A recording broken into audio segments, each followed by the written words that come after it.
اللهم صل على محمد وآل محمد.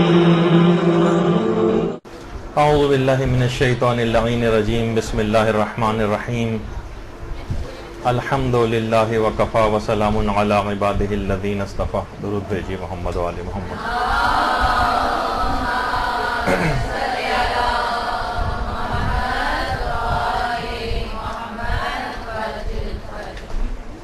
آج ایک انتہائی اہم ترین موضوع پر ہمیں گفتگو کا آغاز کرنا ہے. یہ گفتگو آج مکمل تو نہیں ہو سکے گی، تو آج بھی تقریباً پورا لیکچر اسی پر ہوگا، اور اگلی تو آپ لوگوں کی پوری 3 گھنٹے کی کلاس ہی اس موضوع پر ہوگی، تو یہ موضوع جا کر مکمل ہو سکے گا. آپ میں سے جو سینئر طالبات ہیں وہ اس بات سے واقف ہیں کہ جو انحرافات معاشرے کے اندر پھیلائے جا رہے ہیں، ان انحرافات کو ہم بیان کر رہے ہیں کہ معاشرے میں کیا کیا چیزیں پھیلائی جا رہی ہیں، ان کی نشاندہی ہو رہی ہے اور ان کے جوابات. انہی انحرافات میں سے ایک بہت بڑا انحراف جس کے لیے کتابیں لکھی جا رہی ہیں، مجتہدین کو گالیاں دی جا رہی ہیں، انہیں برا بھلا کہا جا رہا ہے، اور ان کتابوں کے مختلف زبانوں میں ٹرانسلیشنز کروائے جا رہے ہیں، اس کے پمفلٹ بنا کر تقسیم کیے جا رہے ہیں، اور وہ مسئلہ ایک پھیلایا جا رہا ہے کہ جو موجودہ زمانہ ہے ہمارا، اس میں خمس کا حکم جو ہے وہ ختم ہو چکا ہے، اور معاذ اللہ ثم معاذ اللہ یہ جتنے بھی ہمارے علماء اور مراجع ہیں یہ سب خمس بٹور رہے ہیں، خمس کھا رہے ہیں، امام کے حق کو جو ہے وہ دبا رہے ہیں، اور اس طرح کے کتنے ہی نامعقول قسم کے الفاظ اور الزامات. وہ تو انشاءاللہ ہمارے اگلی گفتگو کا عنوان بنیں گے، ان کے جوابات. لیکن آج صرف ہم اس موضوع پر کہ کیا خمس دینا واجب ہے، اس موضوع پر ہماری گفتگو جو ہے وہ آگے بڑھے گی. دیکھیے، سب سے پہلی بات یہ کہ خمس کا حکم جو ہے وہ قرآن میں آیا ہے، اور یہ حکم منسوخ بھی نہیں ہوا ہے، جیسے کہ یہ چیز آج کل کتابوں کے اندر بہت زیادہ پھیلائی بھی جا رہی ہے. خمس کی جو آیت ہے وہ سورہ انفال کی آیت نمبر 41. جتنی بھی چیزیں آئیں گی اب یہ سارے دلائل آپ لوگوں کو خاص طور پر یاد کرنا ہے، حفظ کرنا ہے، کیونکہ آپ سب لوگوں کا واسطہ ان تمام افراد سے پڑے گا جو کہ باہر نکلیں گے، باہر جائیں گے، اور وہاں سے یہ سب باتیں سیکھیں گے. پھر آپ ہی کے بھائی، آپ ہی کے شوہر، آپ ہی کے بچے، وہ سب آ کر آپ کو یہ ساری باتیں بتائیں گے، آپ کو قائل کرنے کی کوشش کریں گے، تو آپ کے پاس پہلے سے معلومات ہوں، اور ان کا دفیہ کرنے کے لیے، ان کو جوابات دینے کے لیے. تو وَاعْلَمُوا أَنَّمَا غَنِمْتُم مِّن شَيْءٍ فَإِنَّ لِلَّهِ خُمُسَهُ وَلِلرَّسُولِ وَلِذِي الْقُرْبَى وَالْيَتَامَى وَالْمَسَاكِينِ وَابْنِ السَّبِيلِ إِن كُنتُمْ آمَنتُم بِاللَّهِ. اور پھر پوری آیت ہے آخر تک. اس میں یہ ہے کہ اور یہ بات جان لو کہ جو بھی فائدہ تمہارے ہاتھ آئے، فَإِنَّ لِلَّهِ خُمُسَهُ، اس میں اللہ کے لیے خمس نکالو، رسول کے لیے نکالو، اس میں جو ہے ذی القربہ کا حصہ ہے، یتیموں کا ہے، مسکینوں کا ہے، اور ان مسافروں کا ہے کہ جو سفر میں لاچار ہو جاتے ہیں. اور اگر تمہارا اللہ پر ایمان ہے، یعنی جو مفہوم بنے گا وہ یہ کہ اگر تمہارا اللہ پر ایمان ہے تو تمہیں خمس دینا پڑے گا. تو دیکھیے، خمس ایک ایسی چیز ہے، ابھی تو ہم اس پوری آیت پر ہی آج ڈسکس کریں گے، لیکن خمس کا مسئلہ ضروریات دین میں سے، ضروریات دین، جس کا انکار کر دینے والا کافر ہو جاتا ہے، اس طرح کا انکار کہ جس سے انکار رسالت بھی لازم آ جائے. تو وہ تو ابھی ہمارا اس جملے کی تشریح کا بھی موقع نہیں ہے. تو خمس ضروریات دین میں سے بھی. اچھا، خمس کا مسئلہ ایمانی اور اعتقادی بھی، ایمانی اور اعتقادی. یہ جو بھی آپ نے سنی دیکھی تھی آیت، ان کنتم آمنتم باللہ، اگر تمہارا ایمان اللہ پر ہے تو تمہیں خمس دینا ہوگا. تو اس سے معلوم یہ ہوا کہ یہ صرف فقہی ہے، کوئی ایسی فروعی مسئلہ نہیں. یہی وجہ ہے کہ ضروریات دین میں شامل ہے، اور جس کا انکار کفر کے برابر ہو جاتا ہے، بشرطے کہ اس سے انکار رسالت بھی لازم ہے۔ تو ایمانی اور اعتقادی کے ساتھ ساتھ یہ مسئلہ عبادی بھی، کیونکہ خموس جب آپ نکالیں گے تو قصد قربت سے نکالیں گے، حکم خدا کی بجاوری میں نکالیں گے۔ عبادت کی تعریف یہی کی جاتی ہے کہ عبادت اسی چیز کو کہا جاتا ہے جس کے لیے قصد قربت لازم ہوتی، قصد قربت۔ ظاہر ہے کہ کسی بھی ریاکاری کے جذبے کے تحت خمس نہیں نکالا جائے گا، کسی بھی ناخالص نیت سے خمس نہیں نکالا جائے گا، تو اس لحاظ سے یہ مسئلہ عبادی مسئلہ بھی۔ خمس کا مسئلہ ایک سیاست الہی والا مسئلہ بھی۔ خمس ہمیشہ سے پیغمبر اور آئمہ علیہم السلام اور فقہا سے مرتبط رہا ہے، جس کے بھی آگے چل کر ہمارے پاس دلائل ہوں گے۔ تو اس نے طاغوت کو ہمیشہ سے لرزہ بر اندام رکھا ہے کہ یہ خمس کا پیسہ ہمیشہ خط اہل بیت کی ترویج اور تبلیغ کے لیے استعمال ہوتا ہے، یہ تقویت دین میں استعمال ہوتا ہے، دینی اداروں کی تشکیل اس پیسے سے ہوتی ہے، اور ہر قسم کے دینی انحرافات کی روک تھام کے لیے اس پیسے کو استعمال کیا جاتا ہے۔ فقہا نہ کبھی بکے ہیں، نہ کبھی جھکے ہیں، نہ انہوں نے کوئی کمپرومائز کیا ہے، اور نہ ہی پیسے اور غربت کی وجہ سے اس انداز سے کبھی کسی سے بلیک میل ہو سکے۔ ایک ایسی سیاست الہی، ایسا ایک طریقہ کار وضع کر دیا گیا کہ کبھی کسی غیروں کے سامنے ہاتھ پھیلانے کی یا جھکنے کی، یا بہت سے معاملات کے اندر انسان جو ہے وہ ہو سکتا ہے کبھی مجبور ہو جائے، ایسی کبھی نوبت ہی نہیں آنے دی۔ صرف اس مسئلے نے پروردگار کے ایسا سیاست الہی والا یہ مسئلہ، اور فقط یہیں تک نہیں ہے بلکہ خمس کا مسئلہ ایک اقتصادی بھی۔ ثروت اور دولت کی جس طریقے سے تقسیم ہوتی اور غربا تک ان کا حق پہنچتا ہے، یہ ساری دولت غربا کے اندر جو تقسیم ہوتی، سادات کو تو سہم سادات سے ملتا ہے، اور سہم امام بھی سادات اور غیر سادات دونوں کے لیے حاکم شرع جو ہے وہ خرچ کرتا، اور اس کے پاس اس کی اجازت ہوتی ہے۔ انشاءاللہ اس کی تفصیل جب آگے ہماری گفتگو آگے بڑھے گی تو اس کے دلائل بھی آئیں گے۔ تو اقتصادی مسئلہ بھی، خمس کا مسئلہ ایک اجتماعی مسئلہ بھی ہے۔ تمام طبقات امیر و غریب ان میں ایک باہمی الفت پیدا ہوتی، ایک دوسرے کے درد کا جو احساس ہے وہ جاگوزی ہوتا، اور ایک اجتماعیت پروان چڑھتی، لوگ ایک دوسرے کے دکھ درد کا احساس کرتے ہیں اور اپنا مال نکال کر ان کو دیتے ہیں۔ تو اجتماعی مسئلہ بھی دیکھ رہے ہیں کتنی ساری چیزیں۔ خمس کا مسئلہ روحانی مسئلہ بھی۔ روحانی مسئلہ کس طرح سے ہے؟ خمس دینے سے بخل دور ہوتا ہے، آپ کے اندر جو انتہائی مذموم اخلاقی برائی ہے، بخل، کنجوسی، وہ آپ کے اندر سے نکلتی چلی جاتی، آپ کے اندر سے حب دنیا کم ہونے لگتی۔ ظاہر ہے جب انسان پیسہ دوسروں پر خرچ کرے گا تو دنیا کی محبت اس سے کم ہو جاتی، اور روح سخاوت اس کے اندر پیدا ہونے لگتی، جو کہ ایک انتہائی بہترین اخلاقی صفت، اور جس سے نہ جانے کون کون سی صفات کا ظہور ہوتا ہے۔ تو خمس کا مسئلہ ایک روحانی مسئلہ بھی۔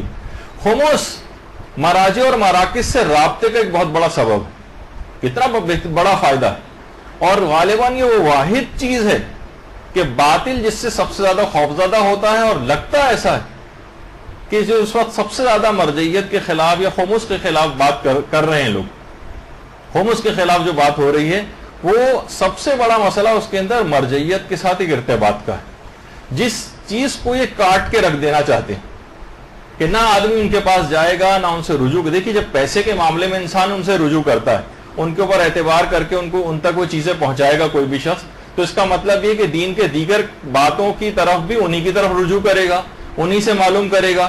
یہ بات باطل کو سخت ناگوار ہے، وہ ان کو سمجھ میں نہیں آتا کہ آخر مرجعیت کے سلسلے کو کیسے توڑیں، کہ ایک مرجع وہاں پر ایک سمجھیں کہ چھوٹے سے معمولی سے گھر میں کمرے میں بیٹھ کر بھی فتویٰ دیتا ہے، تو اس سے 7 سمندر پار والا آدمی بھی جو ہے اس کے فتوے پر منوعانہ عمل کرنے کی کوشش کرتا ہے۔ یہ ایک ایسی چیز ہے کہ ظالم حکومتیں، حکمران اور باطل ہمیشہ سے بہت سخت پریشانی کا اس بات میں شکار رہا۔ تو خمس کو اگر کاٹ دیا جائے اور ایک مرجعیت سے رابطے کو کسی طریقے سے کاٹ دیا جائے، کیونکہ جب وہ پیسے جب آدمی کسی کو دیتا ہے تو پھر دیگر چیزوں میں بھی رجوع کرنے لگتا ہے، اور ظاہر ہے کہ عالم، مجتہد عالم جو ایک ایکسپرٹ اوپینین ہوتا ہے، پھر انسان اسی سے اپنی ہر چیز پوچھنے لگتا ہے۔ تو پھر وہ تمام انحرافات سے بھی بچتا چلا جاتا ہے، اور یہی بات ان کو سخت ناگوار گزرتی. تو بہرحال مراجع اور مرکز سے ایک رابطے کا سبب، اور خمس بہت سارے افراد سے رابطے کا سبب. اگر آپ دیکھیں فقہا سے تو رابطہ بھی بیان ہو گیا، سادات کرام سے رابطہ ہوتا ہے، کس طرح سے ان کی مدد کی جاتی ہے، ان کی ہیلپ کی جاتی ہے، ان کے کام آیا جاتا ہے، ان کی دعائیں ملتی ہیں کسی بھی شخص کو. اور اسی طریقے سے انسان اپنے اہل و عیال سے بھی ارتباط اس کا ہوتا ہے. خمس نکالتا ہے وہ، اور نکال کر اپنے مال کو حلال کرتا ہے، اسی سے اپنے اہل و عیال کی ضروریات پوری کرتا ہے، اسی سے ان کی پرورش کرتا ہے، اپنی اولاد کی. معاشرے کے اس طرح سے محروم جو طبقے ہیں ان سے بھی اس کا ایک ارتباط ہوتا ہے. تو اچھا، اسی طریقے سے علماء فرماتے ہیں کہ خود اپنے آپ سے اس کا ایک ارتباط ہوتا ہے. یعنی اپنے اندر سے بہت ساری چیزیں ایسی ہیں کہ وہ اپنے اندر سے بخل کو نکالتا ہے، اپنے اندر سے حرص اور لالچ کے مرض کو جو ہے کم کرتا ہے، اس کو اپنے آپ سے بھی ارتباط ہونے لگتا ہے. اور سب سے بڑھ کر پروردگار عالم، کیونکہ قصد قربت شرط ہے، حکم خدا کی بجاوری شرط ہے، تو اس کا رابطہ براہ راست اور ارتباط پروردگار عالم سے بھی بڑھتا چلا جاتا ہے جیسے جیسے وہ خمس نکالتا. تو نہ جانے کتنے ہی ایسے فائدے اور کتنے ہی ایسے آثار ہیں جو خمس دینے والا جو ہے وہ مسلسل جن سے فائدہ اٹھاتا جاتا ہے اور اس طرح سے آگے بڑھتا چلا جاتا ہے. اور اگر ہم اس کے خمس کے فائدے دیکھیں اور آثار دیکھیں، خمس تقویت دین کا ایک بہت بڑا سبب، تقویت دین کا.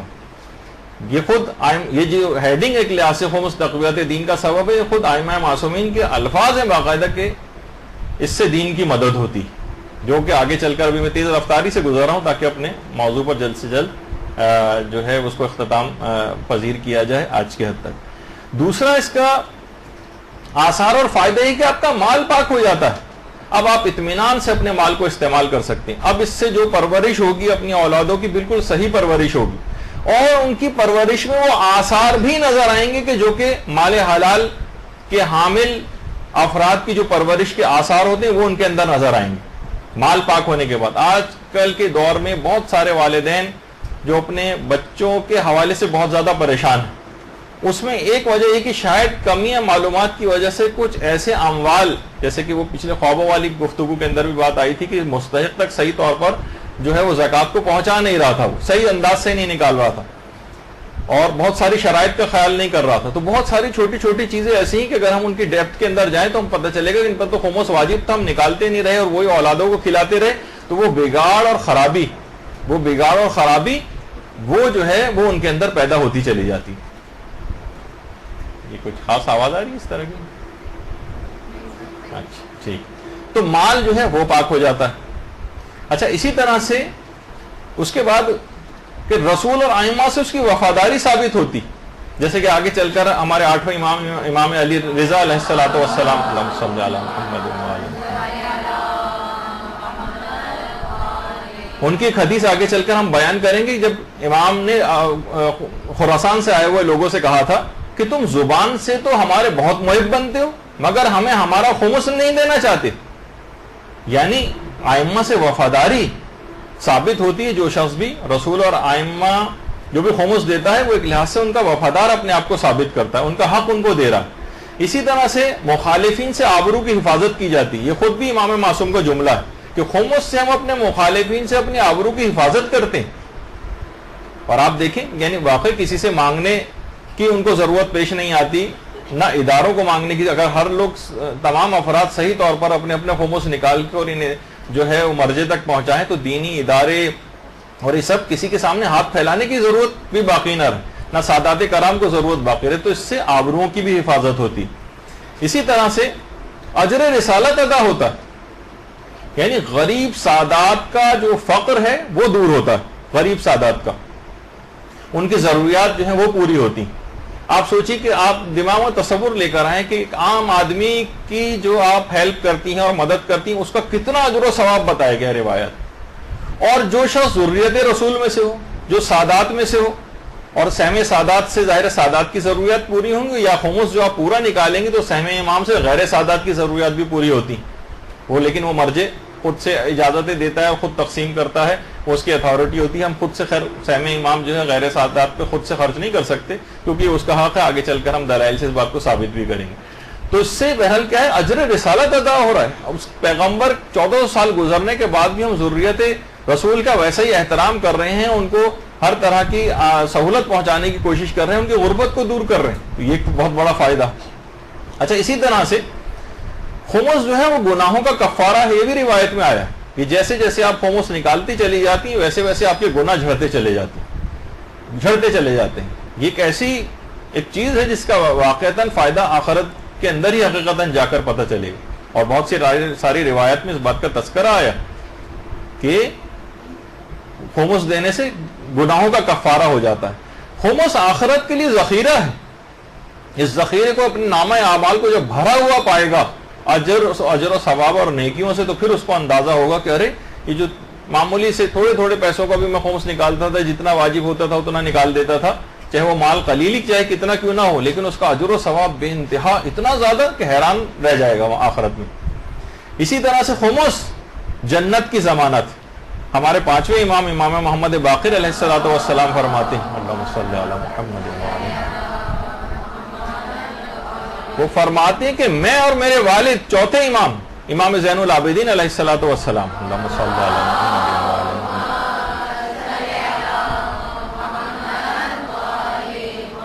ہم اس کی جنت کے ضامن ہیں. جو شخص بھی خمس نکالتا ہے ہم اس کی جنت کے ضامن.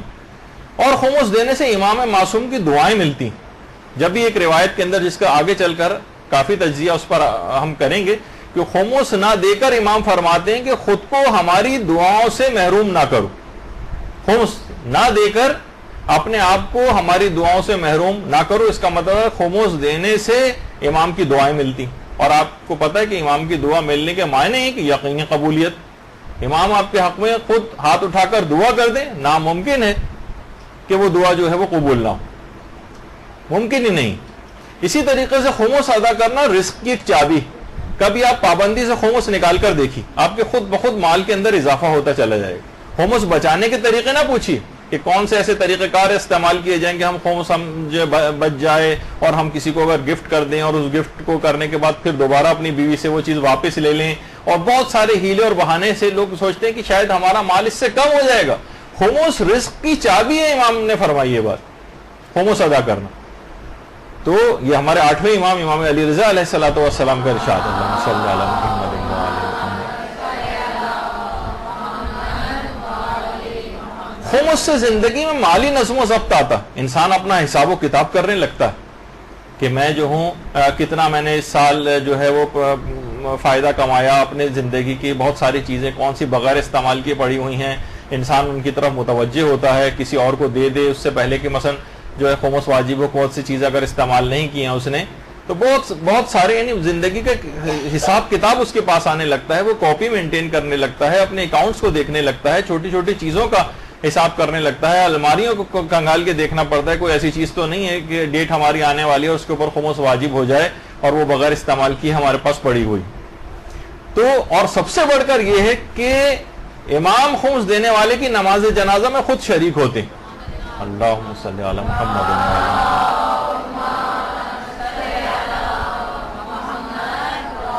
یہ بھی آگے چل کر ہماری آگے گفتگو کے اندر یہ بات آئے گی کہ بی بی شتیتا والے واقعے میں کس طرح سے انہوں نے صرف خمس دینے کے حوالے سے بی بی شتیتا کا واقعہ مشہور ہے نا. تو امام وقت اس وقت خود بی بی شتیتا کی نماز جنازہ کو ادا کرنے کے لیے خود تشریف لائے. تو یہ ممکن نہیں ہے کہ اس وقت کا امام تو تشریف لائے اور ہمارے زمانے کا امام جب ہم مریں اور ہم خمس نکالتے ہیں تو وہ اس موقع پر نہ آئے.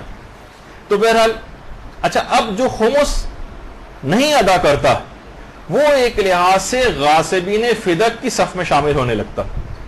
غاصبین فدق، جو کسی شاعر کا شعر بھی ہے نا کہ خمس دینا مودت کی ایک شرط ہے اور نہ دینا بھی مثل فدق ہے گناہ. حق سعادت و زہرا کے مقروض سے جب تبرہ سنا تو ہنسی آ گئی. تو واقعی ویسے خوب تبرہ کر رہے ہیں لیکن کیا ہے، خمس نہ دے کر غاصبین فدق کی لائن میں خود جا کر شامل ہو رہے ہیں.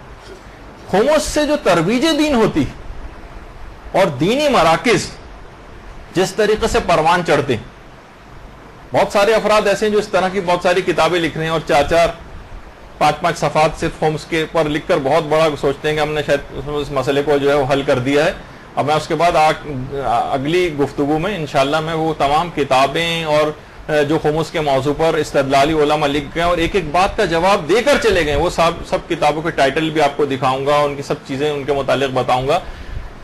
تو اس طرح سے یہ چیزیں پھیلائی جاتی ہیں کہ بھئی کون سا جو ہے دین کا کام جو ہے خمس سے ہو رہا ہے، یہ سب لوگ خود جو ہے مال بٹورتے چلے جا رہے ہیں اور خود امیر سے امیر تر ہوتے چلے جا رہے ہیں. اور ٹھیک ہے اگر مثلا ایران میں ہوتا بھی ہے تو اور ایران کے علاوہ کسی جگہ کیا استعمال نہیں ہونا چاہیے خمس کو، ہمیں تو کہیں پہ بھی نظر نہیں آتا. اس کے تو تفصیلی جواب انشاءاللہ وہ جب بھی آپ سنیں گے جب اس کا موقع آئے گا. تو میں صرف ایک ہلکا سا صرف اشارہ کرتے ہوئے آج گزروں گا، آج کیونکہ اتنا وقت باقی نہیں بچا ہے، کہ دینی مراکز، حوزہ ہائے علمیہ، یہ جتنے بھی آپ کو علمی بہاریں اور مجتہدین کرام، یہ جو سب لوگ جو ہے افراد ہم کو نظر آ رہے ہیں، کتنے دینی طالب علم ہیں جو ایران، عراق، شام، لبنان، انڈیا، پاکستان، پوری دنیا میں جتنے ممالک ہیں وہاں پر جتنے مدارس چل رہے ہیں، کیونکہ یہی نوجوان، یہی طالب علم، یہ سب کچھ خواتین تک کے جو ہے مدارس جو ہیں وہ بھی اس کے اندر ہیں اور مرد حضرات کے بھی ہیں، کہ علمی ایک بہار نظر آ رہی جس سے نظام امامت کا گویا ایک لحاظ سے احیا ہو رہا ہے. تبلیغات کے ذریعے محمد و آل محمد علیہ السلام کی تعلیمات جو پھیلائی جاتی ہیں. ان تمام چیزوں کے حوالے سے اگر آپ دیکھیں تو یہ صرف آپ کے سامنے کہ کس سے کتنے جو دینی مدرسے جو ہیں وہ قائم ہو رہے ہیں خمس کے پیسے سے، معاشرے کے اندر کیسے یہ افراد یہاں پر علم حاصل کریں گے، مجتہدین کرام مسلسل سمجھیں کہ علم کے حوالے سے مسلسل کام کرتے چلے جا رہے ہیں. خواتین کے کتنے مدارس ہیں جو ہیں اس سلسلے کے اندر کام کر رہے ہیں، تاکہ ورنہ ان کی اگر آج ہم خمس کے سلسلے کو ختم کر دیں تو آپ سوچیے کہ تمام افراد یہ کہاں سے، کیونکہ ان تمام چیزوں کے لیے اخراجات چاہیے، یہ چیزیں کہاں سے ضروریات ساری پوری ہوں گی. یہ جو طالب علم مختلف علاقوں میں اور حوزہ علمیہ کے اندر اور جو یہ سب افراد جو ہے یہ پڑھ رہے ہیں اور ماشاءاللہ سے جو ہے وہ پھر بڑے بڑے مجتہدین کی، یہ مثلا آیت اللہ مصطفیٰ خمینی، امام خمینی کے جو بیٹے تھے اور اس کے بعد ان کو شہید کر دیا گیا تھا عراق میں. تو پھر آہستہ آہستہ یعنی یہی جو طالب علم ہوتے ہیں یہ بڑے علماء بنتے ہیں اور پھر جو ہے تبلیغات کے سلسلے میں تمام لوگوں کے سوالات کے جوابات اور جتنے بھی مدارس ہیں اگر آپ یہ دیکھیں علماء کی پھر میٹنگز ہوتی ہیں، استفتاحات جو ہے وہ تبلیغات کے سلسلے میں ان کی میٹنگز ہوتی ہیں اور مراجع جو ہیں وہ مسلسل لوگوں کی خدمات جو ہے وہ انجام دیتے رہتے ہیں اور علمی ایک تمام چیزوں کے لیے پیسہ درکار ہوتا ہے. اور شریعت اسلام نے جب بھی اس مسئلے کا شروع ہی سے خیال رکھا کہ کہاں سے ساری ضروریات پوری ہوں گی. آیت اللہ بہجت ہیں آپ کے سامنے، اس سے پہلے شیخ جواد تبریزی تھے آپ کے سامنے. چھوٹے چھوٹے بچوں کے مکتب اور مدارس آپ خود دیکھتی ہیں کہ یہ معاشرے کے اندر کام کر رہے ہیں، یہی بچیاں جو چھوٹی چھوٹی ہیں خود اور آپ تمام افراد خواتین جو یہاں پر بیٹھی ہوئی ہیں، یعنی اس کے اندر بہت بڑا ایک حصہ جو ہے خمس کا ہے کہ کس طرح سے یہ تمام ادارے تشکیل پاتے ہیں اور معاشرے کے اندر جو ہے وہ ہم کو کام نظر آتا ہے. چھوٹے چھوٹے بچوں کے حوالے سے جو ہے وہ مدارس ہیں، چھوٹے چھوٹے بچے جو ہے چیزیں سیکھ کر پھر آگے جو ہے وہ جاتے ہیں. ورنہ تمام کے تمام اگر آج یہ سلسلہ موقوف کر دیا جائے، جیسے کہ یہ سارے افراد چاہتے ہیں کہ کسی طریقے سے ایک معاشی بائیکاٹ کی ایک فضا پیدا ہو جائے اور یہ سارے تبلیغات رک جائیں. اصل میں ان کا ہدف یہی، اچھا صرف مدارس نہیں، لائبریریاں کتنی ہیں، آیت اللہ مرشی نجفی کی لائبریری مثلا قوم کے اندر کتنا علمی استفادہ ان سے، تو یہ سب خمس سے جو ہے ممکن. کتنی بڑی بڑی لائبریریاں ہیں. تو کہتے ہیں ہمیں کہاں نظر آتا ہے؟ بھائی آپ آنکھیں کھول کے نہیں دیکھتے، آپ نے آنکھیں بند کر رکھی ہیں. بغض مراجع میں اور علماء دشمنی میں، فقہا دشمنی میں، اس وجہ سے آپ کو چیزیں نظر نہیں آتی. آستان خود سے رضوی جو اس کی نہ جانے کتنے ممالک تک کے اندر ان کی لائبریریاں جو ہیں، انڈیا تک کے اندر ان کی شاخیں قائم، کتنی بڑی لائبریری ہے امام رضا کی. اس طرح سے اور چھوٹی چھوٹی جو ہے لائبریریاں، بڑی لائبریریاں، درمیانی درجے کی لائبریریاں. اسی طریقے سے کتنے ایسے افراد ہیں جو مختلف ممالک سے حوزہ علمیہ کے اندر تعلیم حاصل کر افریقہ سے، امریکہ سے، یورپین ممالک سے اور کہاں سے تبلیغات وہاں آتے ہیں سیکھنے کے لیے اور پڑھ کر پھر اپنے ممالک کے اندر واپس جاتے ہیں. تو آپ نے دیکھا کہ کسی بھی آج تک یہ وجہ ہے کہ کوئی ظالم بادشاہ بھی کبھی ہمارے مہاراجے کے سر کو نہیں جھکا سکا اور کسی لالچ سے بھی یہ لوگ کبھی ان کو لالچ بھی نہیں دیا جا سکا. یہ سب کیسے ہوا؟ یہ مالی استقلال سے حاصل ہوا. مراجع نے ہر زمانے میں ہر قسم کے دباؤ کا مقابلہ کیا اور کسی بھی معاشی استحصال کو خاطر میں نہیں لائے. اب دیکھیں سب سے بڑی چیز ہوتی ہے کسی بھی ملک کی یا کسی بھی ادارے کی اس کی معاشی اور اقتصادی کمر کو توڑ کے رکھ دیا جائے. آج آپ کو نظر آ رہا نا ایران پہ دیکھیے, ابھی انہوں نے فوجی حملہ نہیں کیا لیکن کیا ہے معاشی اور اقتصادی پابندیاں لگا کے اس کو گھٹنے ٹکوانا چاہتے ہیں. لیکن ماشاءاللہ وہ کس طریقے سے جمع ہوا کھڑا ہے, خدا پر توکل اور جو ہے وہ ائمہ اہل بیت کی جو ہے تعلیمات پر عمل کرتے ہوئے ملک نے کیسے ان تمام ظالموں کے سامنے قیام کر رکھا ہے یہ آپ کے سامنے. تو اس کے اندر جو مالی استقلال حاصل ہوتا ہے یہ خود ایک بہت بڑی چیز ہے. تو یہ ان کو باطل کو بھی پتا ہے کہ ایک بہت بڑا ذریعہ ہے ان لوگوں کو جھکانے کا, اور اسی کے اوپر جب ان کے پاس طاقت ہوتی ہے تو وہ ویسی سینکشنز لگاتے ہیں اقتصادی اور معاشی تاکہ کمر ٹوٹے, اور جہاں پر وہ نہیں لگا سکتے وہاں پر کتابی صورت میں, علمی صورت میں, پمفلیٹوں کی صورت میں, تاکہ لوگ کسی طریقے سے خمس دینا بند کریں. اور یہ تمام تبلیغات اور یہ جو معاشی استحکام اس لحاظ سے تبلیغی شعبے کو حاصل ہوتا ہے یہ ان کی اس رگ شہرک کو ہی کاٹ دیا جائے جو معاشی شہرک ہے. تو اچھا جو خمس دیتے ہیں اس کے مقابلے میں انہیں بھی یہ معلوم ہے یہ بات کہ یہ خمس جو ہے یہ محمد علیہ السلام کی علوم کی ترویج میں استعمال ہوتا ہے. اور یہ جو ہم پیسہ دے رہے ہیں گویا یہ اس بینک اور سمندر میں جا کر مل جاتا ہے کہ جہاں سے وہ تمام تبلیغات جو ہے ہو رہی ہیں جس پیسے سے. اور جو لوگ ادا نہیں کرتے یا لوگوں کو مثلا مسگائیڈ کرتے ہیں فقط اور روکتے چلے جاتے ہیں ان کو, تو فقط وہ ایک گناہ ہی نہیں کر رہے کہ بھائی چلیں بہت سارے گناہ ہوتے ہیں, گناہ نہیں, وہ غاصبین فدق کی لائن میں شامل ہو رہے ہیں, وہ دین کی عمارت کو ڈھانے میں اپنا کردار ادا کر رہے ہیں. غرض یہ جملہ بیان کیا جاتا ہے کہ خمس کی مثال اس شجر طیبہ کی سی ہے کہ جس کی شاخیں آسمان کو چھو رہی ہیں. اور اب دیکھیں غریب سادات ہر زمانے میں موجود ہوتے ہیں, ان کی تعداد کروڑوں میں, زکوٰۃ آپ ان کو دیتے نہیں, جنگیں کوئی روز روز ہوتی نہیں کہ جس میں سے مال غنیمت میں سے پھر خمس نکال کے مثلا ان کو دیا جائے. اب یہ صورتحال ہے کہ نہ تو ہم ان کو خمس دے رہے ہیں کیونکہ ہم یہ کہہ رہے ہیں کہ آوازیں لگنا شروع ہو گئی کہ غیبت امام ہے, خمس معاف ہے, جس پہ ہم آگے چل کر ہماری پوری گفتگو جو آئندہ کلاس ہوگی اس میں ہوگی یہی اس کے خلاف دلائل پر. اور بعض غالی نما حضرات تو مثلا بہت سارے مستحب صدقات کو بھی سادات کے اوپر حرام کر دیتے ہیں. اب وہ بیچارے نہ غیر سادات سے جو ہے مثلا فطرہ لے سکتے ہیں, نہ مثلا بہت سے افراد ان کو کہتے ہیں کہ رد مظالم بھی نہ دیا جائے, اور جناب نہ زکوٰۃ دی جائے گی نہ خمس دیا جائے گا. تو ایک لحاظ سے ضروریت رسول کو ایک سزا دی جا رہی ان کے اولاد ہونے کی وجہ سے, اور گویا لگ رہا ہے کہ معاشی بائیکاٹ کیا جا رہا ہے ان کا.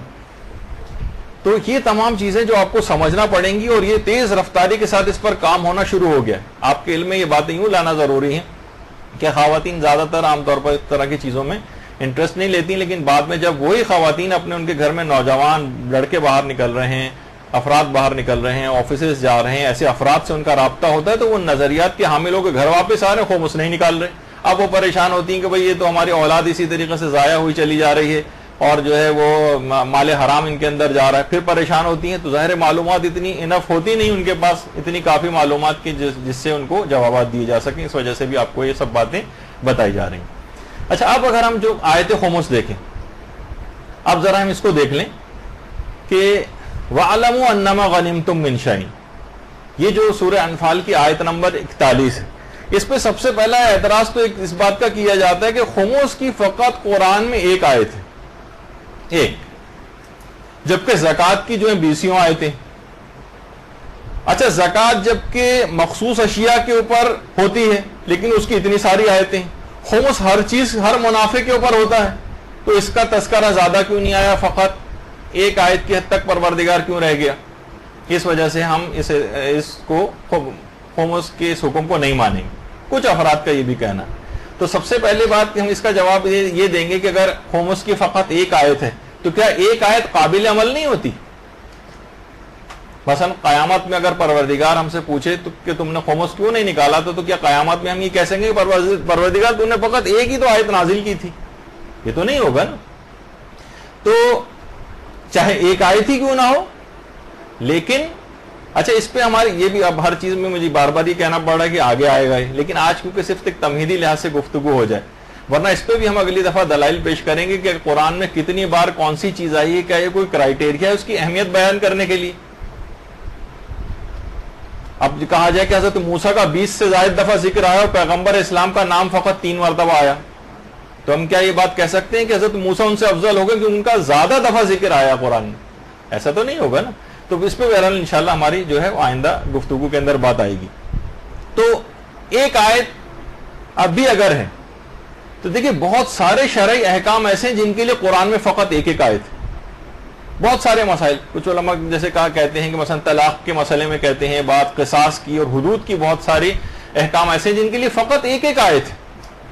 لہٰذا خمس کی فقط ایک آیت ہونا یہ کوئی ایسا منفرد واقعہ قرآن کے اندر نہیں کہ جس کی وجہ سے ہم حکم خمس ماننے سے انکار کر دیں.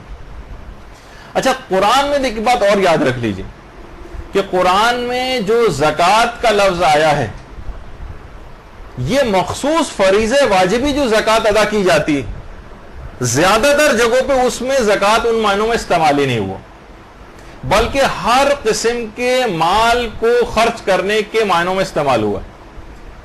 ہر طرح کی راہ خدا میں مال کو خرچ کرنا، جبکہ وہ جو مخصوص جو زکوٰۃ نکالی جاتی ہے جس کا مخصوص نصاب ہے، زیادہ تر قرآن میں جو آیتیں ہیں اس زکوٰۃ کا لفظ جہاں پر آیا ہے وہاں پر وہ مراد ہی نہیں. یعنی اصل فریضہ واجب کے لیے زکوٰۃ کے لیے جو لفظ آیا ہے نا قرآن میں وہ صدقہ، خذ من اموالہم صدقہ، سورہ توبہ کی 103ویں جو آیت ہے. یعنی اے رسول ان کے اموال سے صدقہ لو. اصل میں یہ زکوٰۃ کا حکم ہے جو واجب زکوٰۃ کا ہے. باقی قرآن میں جتنے بھی مقامات ہیں وہاں پر ان تمام جگہوں پر جو ہے وہ عام طور پر جو بذل اموال جسے کہا جاتا ہے، لوگوں غریبوں کے اوپر مال خرچ کرنا، ان معنوں کے اندر آئے.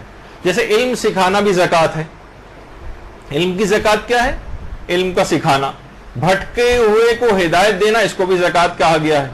خدا کی عطا کردہ نعمتوں کو اس کی راہ میں استعمال کرنا، اس کو بھی زکوٰۃ کہا گیا ہے. اس کو بھی زکوٰۃ کہا گیا ہے. اچھا، اسی طریقے سے یعنی عمومی معنوں میں اگر دیکھا جائے تو واقعتاً خمس بھی زکوٰۃ ہی عمومی معنوں میں، یعنی راہ خدا میں مال دینا. البتہ خمس ایک الگ فریضہ ہے، زکوٰۃ کا فریضہ بالکل الگ ہے. اچھا، دونوں کی کیونکہ مخصوص شرطیں. تو بخشش و عطا کے لیے جو قرآن میں جتنے بھی الفاظ آئے نا، دیکھیے اس میں صدقہ بھی آیا ہے، انفاق بھی آیا ہے، زکوٰۃ بھی آیا ہے، جہاد بالمال کا بھی لفظ آیا ہے، حق معلوم، یہ تمام اموال کو غریبوں پر خرچ کرنے کے معنوں میں آئے. لہٰذا عمومی معنوں میں زکوٰۃ کے لفظ میں تو خمس بھی شامل. اور دیکھیے یہ جو ہے نا، جو ایک آیت پر بھی عمل واجب ہے جس طریقے سے اور احکام میں ان کی بھی فقط ایک ایک آیت ہے، تو اسی لحاظ سے خمس کی بھی اگر ایک آیت ہے تو اسی پر بھی ایسے ہی عمل کرنا واجب ہے جس طریقے سے اور جو احکامات ہیں ان کی ایک آیت ہے اس پہ بھی آپ عمل کرتے ہیں اور تمام مسلمان عمل کرتے ہیں. اب اگر ہم قرآن کی دیکھیں جو آیت جہاں سے شروع ہو رہی وَعْلَمُوا، یہ خطاب بالکل عمومی ہے اور تمام مسلمانوں اور تمام مومنین سے خطاب ہے، نہ کہ فقط ان افراد کے لیے جو میدان جہاد میں لڑنے کے لیے جا رہے ہیں، اور کسی خاص مورد کے لیے نہیں ہے بلکہ ایک عمومی بالکل خطاب ہے. یہ کلمہ جو وَعْلَمُوا ہے یہ قرآن میں 7 مقامات پر آیا ہے. وَعْلَمُوا، یہ بات جان لو، 7 مقامات پر. خود سورہ انفال میں، سورہ بقرہ میں، سورہ حدید میں 7 مقامات پر. اور ہر جگہ کسی بھی زمان و مکان کے ساتھ مقید جملہ نہیں ہے کہ لہٰذا یہاں بھی فقط جنگی مال غنیمت اس سے مراد نہیں ہوں گے بلکہ عمومی فائدے مراد ہوں گے کیونکہ کسی خاص زمانے کے لیے نہیں آیا. اچھا، ایسی آیات احکام دیکھیے بہت ہی کم ہیں جس میں اتنی زیادہ تاکیدات آئیں اور پے در پہ تاکیدات آئیں. کسی بھی حکم کے لیے کسی آیت قرآنی میں اتنی تاکیدات نہیں جتنی خمس کے لیے آئیں، اور پے در پہ تاکیدات ہیں. وَعْلَمُوا، یہ بات جان لو، انما من شیئن، اور فَإِنَّ لِلَّهِ خُمُسَهُ، خُمُسُهُ للہ نہیں، فَإِنَّ لِلَّهِ خُمُسَهُ. اور وَإِن كُنتُمْ آمَنْتُمْ بِاللَّهِ، اگر تمہارا اللہ پر ایمان ہے. یہ تاکیدات پہ در پہ کسی بھی اور حکم کے لیے قرآن میں اس طرح سے نہیں آیا. اور یہ شوق ابھارنے کے لیے کہا ہے کہ اگر تم ایمان رکھتے ہو تو خمس دو، یعنی خمس کو دینا لوازم ایمان میں سے قرآن نے قرار دیا. اچھا، فَإِنَّ لِلَّهِ خُمُسَهُ، یہ بھی علماء فرماتے ہیں کہ اصطلاح میں ایک جملہ اسمیہ ہے جس کا مطلب یہ کہ یہ حکم دائمی ہے نہ کہ وقتی اور موسمی. یعنی جس مسئلے کا تعلق ایمان سے ہو، ان کنتم آمنتم باللہ، اگر جس مسئلے کا تعلق ایمان سے ہو وہ کبھی بھی وقتی نہیں ہوگا، ہمیشہ دائمی ہوگا. یہ بات یاد رکھ لیجیے. وقتی کیسے ہو سکتا ہے؟ وہ جس کا یہ تعلق ایمان سے ہو. اور اس جملے میں ایک راز یہ بھی ہے، ان کنتم آمنتم باللہ، اس جملے کے اندر ایک راز ہے کہ اگر تم اللہ پر ایمان لائے ہو تو تمہیں خمس نکالنا ہے. علماء فرماتے ہیں کہ رسول کے جو دیکھیے وہ اصحاب تھے، وہ نمازی بھی تھے، وہ روزے بھی رکھتے تھے، وہ مہاجرین بھی تھے، وہ انصار بھی تھے، وہ ایمان میں سبقت لے جانے والے بھی تھے، وہ جہاد بھی کرتے تھے، وہ زخمی بھی ہوتے تھے. قرآن نے ان کے سارے کمالات مانے، مگر پھر بھی کہا کہ اگر تم ایمان رکھتے ہو تو تمہیں خمس دینا ہوگا. دیکھیے کتنی اہم بات ہے. ٹھیک ہے کہ تم نے نمازیں بھی پڑھی ہیں، تم نے روزے بھی رکھے ہیں، تم ایمان بھی لائے ہو، تم نے صدقات بھی دیے ہیں، تم نے جہاد بھی کیا ہے، لیکن اگر تم نے خمس نہ دیا تو ایمان واقعی تم کو حاصل نہیں ہوگا. اور یہ جو آیات یہ جنگ بدر کے موقع پر نازل ہوئی. جنگ بدر کے موقع پر پیغمبر اسلام جب جنگ بدر واقع ہو رہی تھی ساری رات سوئے نہیں تھے اور مسلسل دعائیں کر رہے تھے کہ پروردگار یہ چھوٹی سی جماعت اگر یہ افراد بھی زندہ نہ بچے تو تیرا کوئی نام لیوا دنیا میں نہیں رہے گا اور دنیا سے اہل ایمان ختم ہو جائیں گے. اور بہرحال پیغمبر کی دعا قبول ہو گئی، مسلمان جنگ جیت گئے اور اہل ایمان باقی رہ گئے. مگر پھر بھی قرآن نے کہا کہ اگر تم نے خمس نہ دیا اور اس تکلیف شرعی پر عمل نہیں کیا تو گویا تم اہل ایمان میں سے نہیں ہو. ان کنتم آمنتم باللہ. ہم کہیں گے کہ یا رسول اللہ کیا یہ لوگ ایمان والے نہیں تھے؟ سب کام تو کیے، جہاد تک کیا ہے، لیکن پھر بھی اور پیغمبر کی وہ دعا بھی تھی کہ اگر یہ تمام افراد ختم ہو گئے تو کوئی نام لیوا باقی نہیں بچے گا خدا کا. اور ہم نے اس کے بعد دیکھا کہ پیغمبر کی دعا قبول ہوئی اور یہ سب لوگ بچ بھی گئے، اہل ایمان باقی رہ گئے. لیکن پھر بھی پروردگار عالم نے کہہ دیا، پھر بھی کہا کہ اگر اس تکلیف شرعی پہ عمل نہیں کیا تو گویا تم اہل ایمان میں سے نہیں ہو. اسی طرح خمس کا یہ مسئلہ ایمان اور اعتقادات میں شامل ہو گیا ہے. اب صرف اور صرف ایک فقہی اور فروعی مسئلہ باقی نہیں رہتا.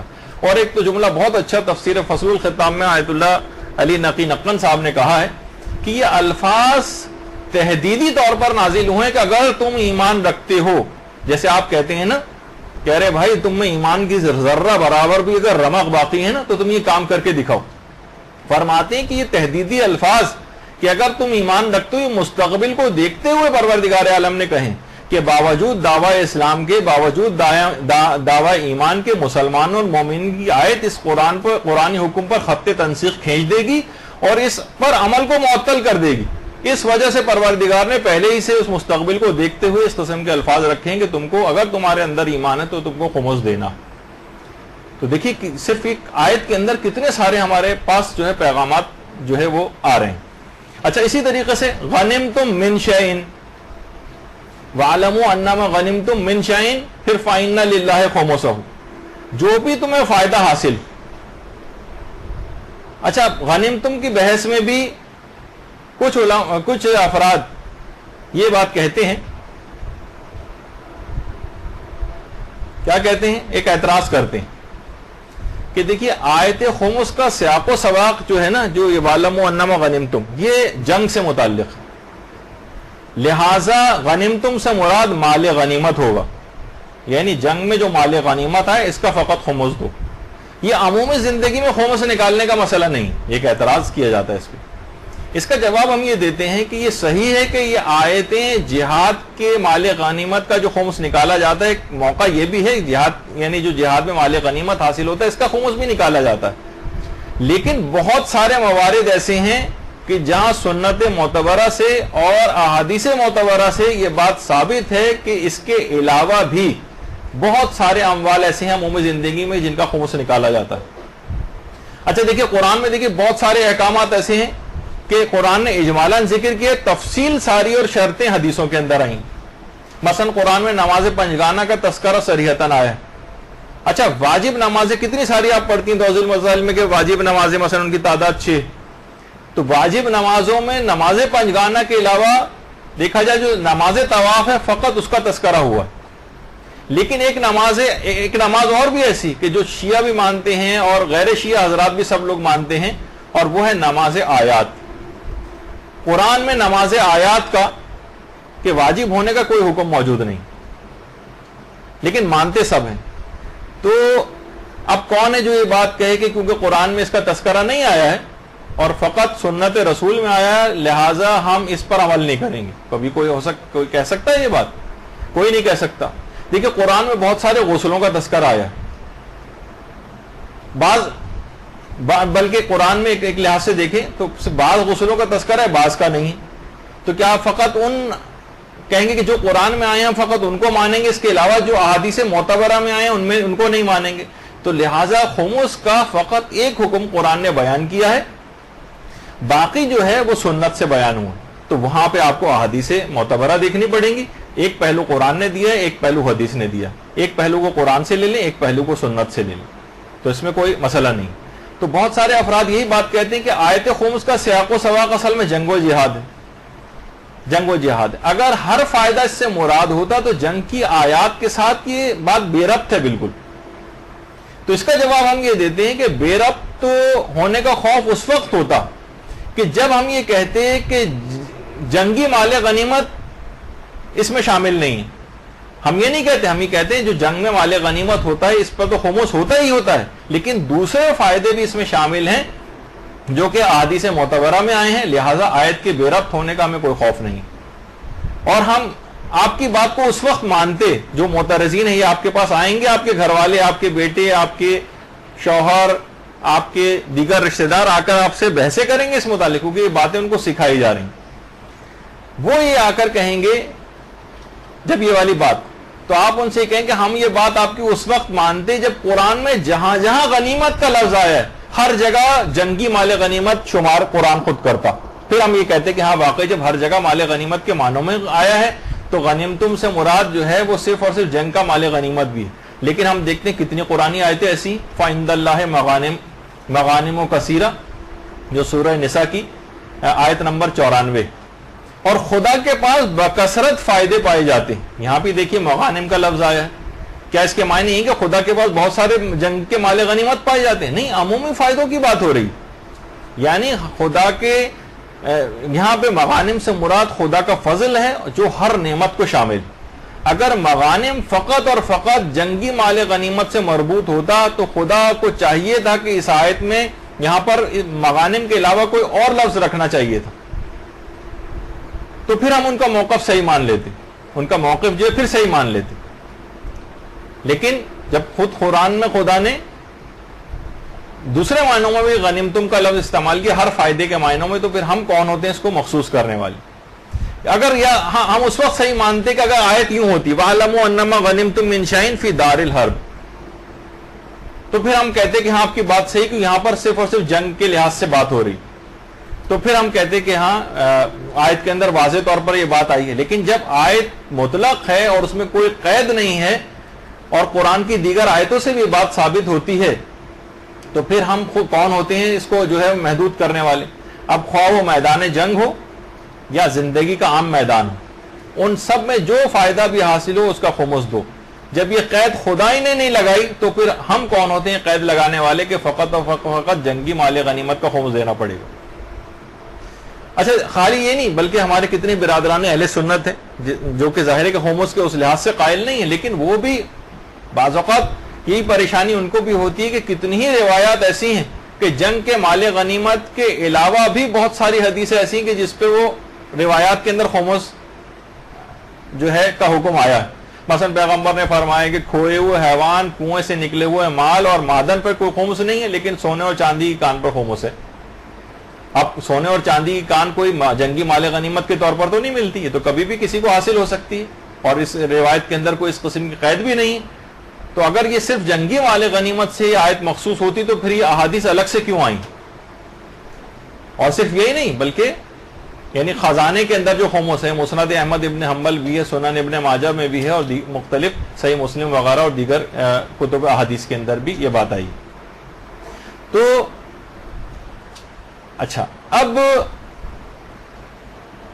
کسی خاص مورد کے اندر اگر یہ لفظ بیان ہوا ہے، دیکھیے تھوڑی سی ذرا بحث خشک ہے لیکن کیا کریں، ابھی تو آپ نے تراوٹ والا جو اس سے پہلے جو ہے مولانا کمائل مہدوی کا سن ہی لیا، کیونکہ وہ بھی اخلاقیات کے لحاظ سے بہترین گفتگو تھی جس سے اخلاق صحیح ہوتا ہے، لیکن یہاں پر ایک اور دوسرا ایک انحرافی مسئلے کے حوالے سے کہ جو لوگوں کے اندر ایک انحراف پیدا کیا جا رہا ہے، اس میں کچھ خشک باتیں بھی آئیں گی، صرف اس وجہ سے کہ اگر آپ نے یہ چیز حاصل نہیں کی تو پھر بعد میں آپ لوگوں کو سخت پریشانی ہو سکتی ہے، کیونکہ یہ سلسلہ مسلسل شروع ہو چکا ہے نوجوانوں کو بہکانے کا۔ اچھا، اب یہ ایک بات بھی کہی جاتی ہے کہ ابھی جیسے کہ ہم نے کہ آیت کا شان نزول کیونکہ جنگ بدر، لہذا صرف اس سے مال غنیمت ہی مراد ہے، تو ہم یہ کہتے ہیں کسی خاص واقعے میں کسی آیت کا نازل ہو جانا یہ اس کے عموم کو ختم نہیں کرتا ہے۔ یعنی اگر کسی خاص موقع پر اگر کوئی آیت نازل ہوئی ہے تو ہم یہ نہیں کہہ سکتے بس یہ فقط اس واقعے کے لیے، بات کے لیے نہیں۔ کتنی قرآن کے اندر ایسی چیزیں، یعنی مثلا وہ جو سورہ حشر کی 7ویں آیت ہے، وَمَا آتَاكُمُ الرَّسُولُ فَخُذُوهُ وَمَا نَهَاكُمْ عَنْهُ فَانْتَهُوا، رسول جو تمہیں دے دیں اسے لے لو اور جسے روک دیں اس سے رک جاؤ۔ سب مانتے ہیں کہ یہ حکم عمومی ہے اور ہر زمانے کے لیے حکم ہے، سب مانتے ہیں، لیکن اس کا شان نزول اگر آپ اس آیت کا پڑھیں تو یہ مال فے کے لیے یہ والا حکم آیا ہے۔ مال فے اس مال کو کہتے ہیں جو بغیر جنگ لڑے جو مال حاصل ہو جاتا ہے، مال فے اس کے لیے آیا۔ اس میں مسلمانوں میں آپس میں جھگڑا ہونے لگا تھا، جبکہ مال فے فقط رسول اللہ کا یا ائمہ معصومین علیہ السلام کا حق ہے فقط، لیکن یہ کہ مسلمان اس میں بھی جھگڑا کرنے لگے، پھر بہرحال پیغمبر نے لوگوں میں اس کو تقسیم بھی کیا تھا، لیکن بہرحال یہ مخصوص مال فے کے لیے آیا ہے۔ وَمَا آتَاكُمُ الرَّسُولُ، رسول جو دے دیں اسے لے لو، جو نہ دیں اس سے رک جاؤ، اور رسول سے الگ سے مثلا تقاضا نہ کرو۔ اب کیا ہم یہ کہہ سکتے ہیں کہ فقط مال فے کے لیے آیت آئی ہے؟ کیونکہ یہ صرف اس موقع پر آئی تھی جو مال فے کا مسئلہ ہوا تھا اور لوگ جو ہے اعتراض کرنے لگے تھے اور مال فے میں سے اپنا حصہ مانگنے لگے تھے مثلا، تو اس موقع کے لیے آئی، لیکن اس نے اس خاص موقع پر نازل ہونے کے باوجود اس آیت کے عموم کو ختم نہیں کیا۔ یعنی یہ ایک اصول کے طور پر ہر جگہ ہم اس کو اپلائی کرتے ہیں۔ اسی طریقے سے جو سورہ بقرہ کی آیت نمبر 233 ہے، لا تکلف نفس الا وسعها، ایک لا یکلف اللہ نفسا الا وسعها ہے، لیکن یہ ایک اور آیت جو سورہ بقرہ کی آیت نمبر 233 ہے۔ اگر کسی خدا یعنی کسی شخص پر بھی اس کی طاقت سے بڑھ کر ذمہ داری نہیں ڈالتا، دونوں آیتوں کا ایک ہی مفہوم۔ اچھا، سب یہ مانتے ہیں اور ہر جگہ اس آیت کو کوٹ کرتے ہیں، یہ بالکل عمومی حکم ہے ہر جگہ کہ بھئی خدا کسی پر بھی ضرورت سے زیادہ بوجھ نہیں ڈالتا، یہ ایک اصول ہے جو ہر جگہ استعمال ہوتا ہے۔ لیکن اگر ہم شان نزول اس کا دیکھیں تو یہ دودھ پلانے والی عورتوں کی اجرت کے لیے آیت نازل ہوئی۔ نامولود جو بچہ اس کے باپ کو حکم ہے کہ وہ اپنی طاقت کے مطابق دودھ پلائی کی اجرت دے، اگر کسی میں طاقت ہو تو وہ اجرت دے گا، طاقت نہ ہو تو نہیں دے گا۔ اب یہ فقط اس متعلق یہ آیت نازل ہوئی، تو کیا ہم یہ کہہ سکتے ہیں کہ بھائی یہ والی آیت تو فقط اس مخصوص شان نزول اس کا ہے اور یہ تو دودھ پلائی کی اجرت کے لیے آئی؟ نہیں، اس نے اس آیت کے عموم کو ختم نہیں کیا اور اس کا عموم باقی رہا، اور تمام جگہوں پہ ہم اس اصول کے طور پر اس کو اپلائی کرتے ہیں۔ تو اگر جنگ بدر کے موقع پر یہ آیتیں نازل ہو بھی گئیں تو اس سے یہ بات تو ثابت نہیں ہوتی کہ یہ مقید حکم ہے۔ ہر فائدہ غنیمتم من شیء، جو بھی چیز سے تمہیں نفع حاصل ہو، یہ ایک عمومی حکم ہے اور اس کا عموم برقرار رہے گا۔ جنگ بدر پہ خاص اس موقع پر نازل ہونے سے اس آیت کا عموم ختم نہیں ہوگا، جیسے کہ ہم نے ان تمام آیتوں کے ذیل میں جو ہے وہ پیش کیا۔ اچھا، اگر ہم یہ کہتے ہیں کہ چلے ہم نے یہ بات مان لی کہ جنگ بدر کے موقع پر یہ فقط آیت آئی تھی تو یہ مخصوص شان نزول ہوا، تو ہم آگے بڑھ کر پھر یہ بات کہیں گے کہ ٹھیک ہے، پھر حکم خمس کو فقط جنگ بدر کی حد تک رکھی، بعد کی جنگوں کے لیے نہیں ہوگا۔ لیکن ہم دیکھتے ہیں کہ پیغمبر نے بعد کی جنگوں میں بھی اسی طریقے سے خمس لیا اور تقسیم کیا، اور ائمہ معصومین کی اپنی زندگیوں میں بھی یہ رہا، تو وہاں پر پھر آپ نے بعد کی جنگوں کے لیے کہ جب یہ مخصوص جنگ بدر کے موقع پر نازل ہوئی تھی تو ہو سکتا ہے کہ یہ حکم فقط اور فقط جنگ بدر کے لیے ہو، پھر آپ نے اس کو عموم کیسے دے دیا، دیگر جنگوں پہ بھی اس کا اطلاق کیسے کر دیا؟ تو یہ بات آگے چل کر پھر یہ لوگ پھنس جاتے ہیں کہ ہم اس کا کیا جواب دیں۔ تو بہرحال یہ ایک بات ہوئی۔ تو اس کے اندر غنمتم من شیء، انما غنمتم من شیء، یعنی اس میں مزید تاکید ہے جس چیز کا بھی تمہیں نفع حاصل ہو۔ اچھا، کیا غنمتم سے مراد فقط جنگی مال غنیمت ہوتا ہے؟ کیا اس سے صرف جنگی مال غنیمت مراد ہے؟ دیکھیے، ہمارے بہت سارے حتیٰ کہ جو غیر شیعہ حضرات ہیں وہ تو یہ بات کہتے ہی تھے کہ اس سے مراد فقط جنگی مال غنیمت ہے، لیکن بعض اخباری حضرات بھی یہی بات ان کے ہمنوا اس مسئلے میں ہو گئے. تو ہم نے یہ اگر ہم ان سے یہ کہتے ہیں جو ہمارے اپنے ہی جو بھائی ہیں مثلا اخباری، کہ پھر کیا وجہ ہے کہ اگر یہ جنگی مال غنیمت اس سے فقط مراد ہے تو دیگر بعد کے ائمہ کے ادوار میں ائمہ کیوں خمس وصول کرتے رہے جبکہ اس زمانے میں کوئی جنگ بھی نہیں ہو رہی تھی، جس کی ابھی آگے چل کر روایتیں بھی آئیں گی. تو ائمہ کے دور میں کیوں جنگ نہیں بھی ہو رہی تھی لیکن پھر بھی وہ خمس وصول کرتے رہے؟ اس کا مطلب ہے کہ یہ جنگ کے مال غنیمت سے مخصوص نہیں. اچھا، قرآن میں کتنے ہی موقع اور ہیں جس میں غنیمتم کا لفظ آیا ہے. فَقُلُوا مِمَّا غَنِمْتُمْ حَلَالًا طَيِّبًا وَاتَّقُوا اللَّهَ إِنَّ اللَّهَ غَفُورٌ رَحِيمٌ. جو بھی تمہیں نفع حاصل کرو اس میں سے حلال و طیب کھاؤ اور تقوی اختیار کرو. جو بھی کچھ تم نفع حاصل کرو اس میں حلال و طیب کھاؤ اور تقوی اختیار کرو، کیونکہ حلال کھاؤ کی بالکل تاکید جو ہے وہ عام ہے. تو لہٰذا اس سے بھی پتہ چلا کہ جنگی مال غنیمت اس سے مراد نہیں، بلکہ غنیمتم سے مراد ہر کمائی اور ہر منافع ہے.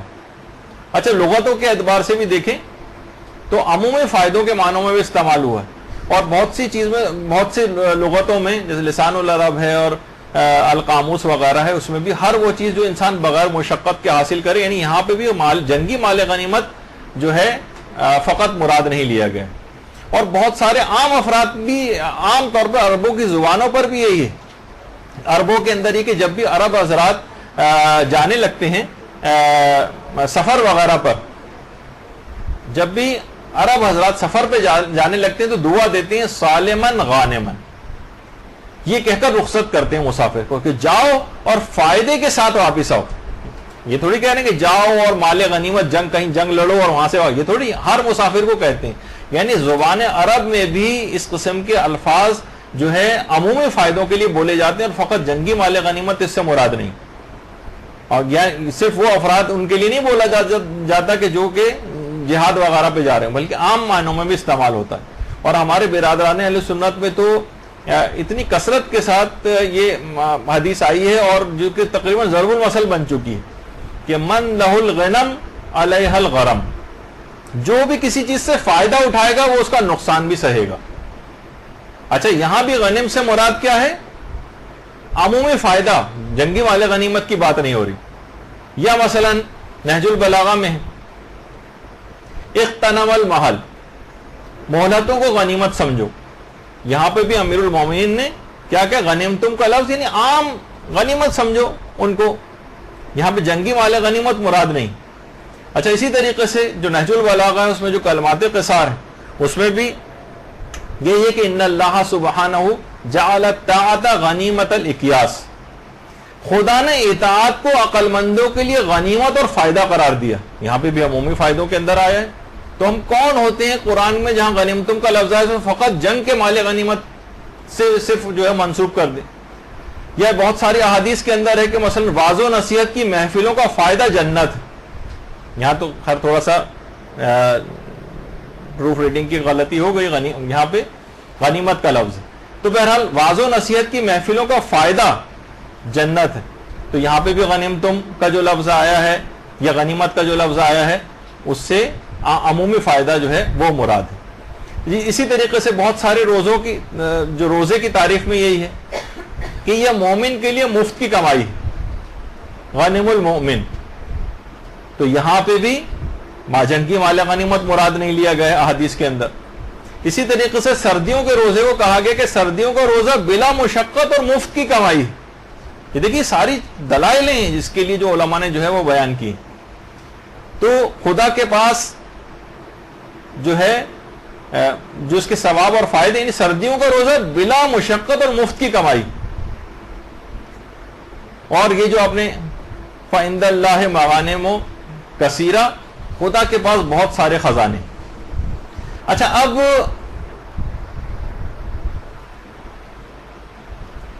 خود امام معصوم نے بھی ہر فائدے کو کہا ہے. امام فرماتے ہیں فی کل ما افاد الناس من قلیل او کثیر، خمس ہر طرح کی منفعت میں ہے، خواہ وہ کم ہو یا زیادہ ہو. اب صرف فقط آیت کی حد تک بات نہیں، احادیث معتبرہ سے بھی یہ بات ثابت ہوتی ہے، جو وسائل الشیعہ کی حدیث ہے کہ چاہے کم ہو یا زیادہ ہو، ہر قسم کے فائدے میں خمس ہے. اچھا، اب جو خمس کی جو آیت ہے اس کے اندر اب دیکھیں یہاں پر سب سے زیادہ یہ سمجھنے والی بات کہ فَإِنَّ لِلَّهِ خُمُسَهُ وَلِلرَّسُولِ وَلِذِي الْقُرْبَى وَالْيَتَامَى وَالْمَسَاكِينِ وَابْنِ السَّبِيلِ. اس کے اندر 6 حصے خمس کے بیان کیے گئے. دیکھیے بہت غور سے سن لیجئے، بہت سی چیزیں اگرچہ بہت خشک ٹائپ کی ہو جاتی ہیں لیکن مدرسہ ہے یہاں پر ہر طرح کی بات اور دلائل اور ان تمام چیزوں کو آپ کو سیکھنا پڑے گا. ہر وقت واقعات، لطیفے، خواب اور جو ہے نا وہ اس طرح کی چیزیں جو ہیں اس میں فقط آپ کا انٹرسٹ نہیں رہنا چاہیے، اور تمام چیزیں بھی جو کہ علمی لحاظ سے جو آپ کو فائدے مند ہو، معاشرے کے اندر کام کرنا ہے، انحرافات کا مقابلہ کرنا ہے، تو ان چیزوں کے لیے سب چیزیں سیکھنی پڑیں گی. اب اس کے اندر 6 حصے بیان کیے گئے ہیں خمس کے. شیعہ حضرات یہ کہتے ہیں کہ خمس کے 6 حصے ہیں. فَإِنَّ لِلَّهِ خُمُسُهُ، ایک تو اللہ کا حصہ ہو گیا، وَلِلرَّسُولِ، رسول اللہ کا حصہ ہو گیا، وَلِذِي الْقُرْبَى، رسول کے رشتہ داروں کا حصہ ہو گیا جس کی تفصیل ابھی آگے آئے گی، وَالْيَتَامَى، یتیموں کا حصہ ہے، مساکین اور غریبوں کا حصہ ہے، وَابْنِ السَّبِيلِ، اور مسافروں کا ہے جس کی بھی خاص تفصیل ابھی آگے آنے والی. 6 حصے ہو گئے. اچھا، جو غیر شیعہ حضرات ہیں وہ یہ کہتے ہیں، وہ سہم خدا کے منکر ہیں. وہ کہتے ہیں کہ نہیں، اللہ کا کوئی حصہ نہیں، جبکہ آیت فَإِنَّ لِلَّهِ خُمُسُهُ سب سے پہلے اللہ نے اپنا حصہ رکھا ہے. ہم یہ کہتے ہیں بات کہ جب آیت میں فَإِنَّ لِلَّهِ خُمُسُهُ کا لفظ آیا ہے تو پھر آپ نے کیوں نکالا ہے؟ تو وہ یہ کہتے ہیں کہ بھائی خدا کیا کوئی مال خرچ کرتا ہے کہ ہم اسے دیں؟ رسول کو دینا پھر بھی صحیح، کیونکہ رسول اللہ کی ضروریات ہیں، رسول اللہ اس مال کو خرچ کرتے ہیں. ذی القربہ کا بھی یہی مسئلہ ہے، وہ بھی ان کے ساتھ بھی ضروریات لگیں، وہ بھی مال خرچ کرتے ہیں. لیکن خدا بے نیاز ہے، اس کو دینا لغو ہے، بے معنی ہے. جب خدا کو دینا بے معنی ہے تو اس کا سہم اور حصہ بنانا یہ بھی فضول ہے. لہذا خمس کے 6 حصے نہیں ہوں گے بلکہ 5 ہوں گے. دیکھیے اب بظاہر تو یہ بات لگ رہی، لیکن ہم یہ کہتے ہیں کہ پروردگار عالم کو یہ بات پتہ نہیں تھی تو اس نے سب سے پہلے اپنا نام کیوں رکھا اس کے اندر؟ تو وہ یہ کہتے ہیں بھائی تعظیم اور اکرام کے لیے رکھا ہے اس نے، ورنہ اس کو کوئی ضرورت نہیں. ہم پھر ان سے یہ کہتے ہیں کہ بعض اوقات دیکھیے جو غنائم آتے ہیں نا، جو مال غنیمت بھی آتا ہے، جنگوں کا بھی چلے اگر ہم مال غنیمت لے لیں، اتنی زیادہ مقدار ہوتی ہے، جو جواہرات بھی ہوتے ہیں اس کے اندر، زیور وغیرہ بھی ہوتا ہے مال غنیمت میں. تو رسول اللہ کی زندگی، اپنی زندگی تو بہت سادہ اور بہت ہی معمولی زندگی تھی، یعنی اس کو اتنا خرچ نہیں ہوتا تھا. تو غنائم کا جو 20% جو خمس کا ہوگا رسول کی ضروریات سے تو بہت زیادہ ہے، رسول کو اتنی ضرورت نہیں. لہٰذا اب رسول کے سہم کی بھی پھر رسول کو کوئی ضرورت نہیں ہوگی، کیونکہ رسول اللہ تو بہت ہی تھوڑی سی مقدار بھی ان کے لیے کافی تھی. تو آپ کو اللہ کے سہم کے ساتھ ساتھ رسول اللہ کا حصہ بھی ختم کر دینا چاہیے. اسی طرح رسول اللہ کے جو قرابت دار تھے ان کی زندگیاں بھی بہت سادہ تھیں، ان کو بھی تھوڑا سا دینے کے بعد باقی حصہ ان کا، وہ بھی محتاج خمس نہیں تھے، وہ بھی بے نیاز تھے، تو ان کا حصہ بھی ختم کر دینا چاہیے. تو اگر آپ اس کے باوجود بھی پیغمبر اسلام کا بھی حصہ آپ نے رکھا ہوا ہے اور قرابت داروں کا بھی حصہ رکھا ہوا ہے جبکہ وہ اس سے بے نیاز تھے، تو پھر اللہ کا حصہ آپ نے کیوں نکال دیا؟ اچھا، اگر آپ یہ کہیں کہ بھئی ہم پھر بھی بات مان لیں کہ رسول اللہ جب تک حیات تھے ان کی زندگی میں تو وہ حصہ ان کو ضروریات تھی ان کے ساتھ، لیکن اب رسول اللہ اس دنیا سے پردہ فرما چکے ہیں تو رسول اللہ کی وفات کے بعد ان کے حصے کو ختم کر دینا چاہیے. اب تو رسول اللہ کو اس حصے کی ضرورت نہیں ہے نا، تو اس صورت میں پھر یہ حصہ کس کو جائے گا؟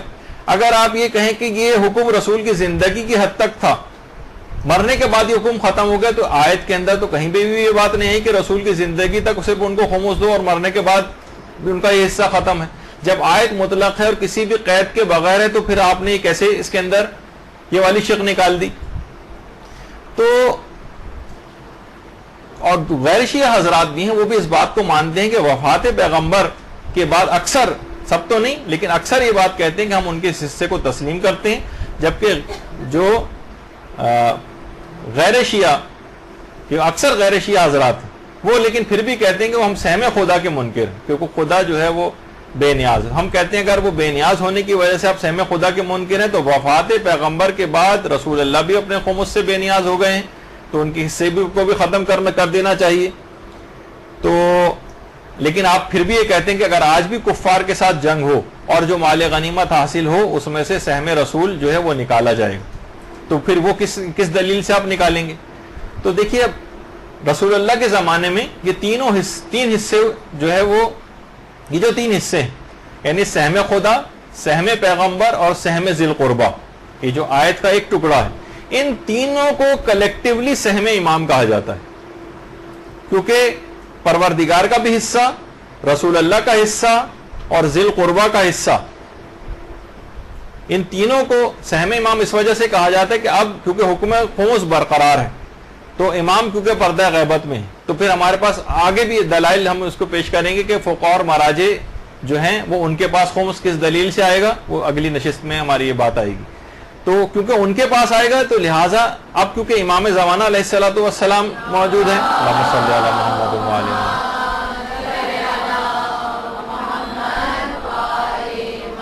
امام اگر ظاہر بھی ہو جائیں انشاءاللہ امام کا ظہور ہو جائے تو سہم خدا, سہم پیغمبر اور سہم ذی القربہ یہ امام کا حق ہے, امام کے پاس آئے گا, اسی وجہ سے سہم امام کہا جاتا ہے. اور امام کیونکہ غیبت میں ہے لہٰذا یہ مجتہد جامع شرائط کے پاس یہ چیز آتی ہے اور وہ ان کو انہی مصارف میں خرچ کرتا ہے جس میں رسول اور امام خرچ کیا کرتے تھے, جو کہ ابھی آگے چل کر ہماری اس سلسلے میں دلائل آئیں گے.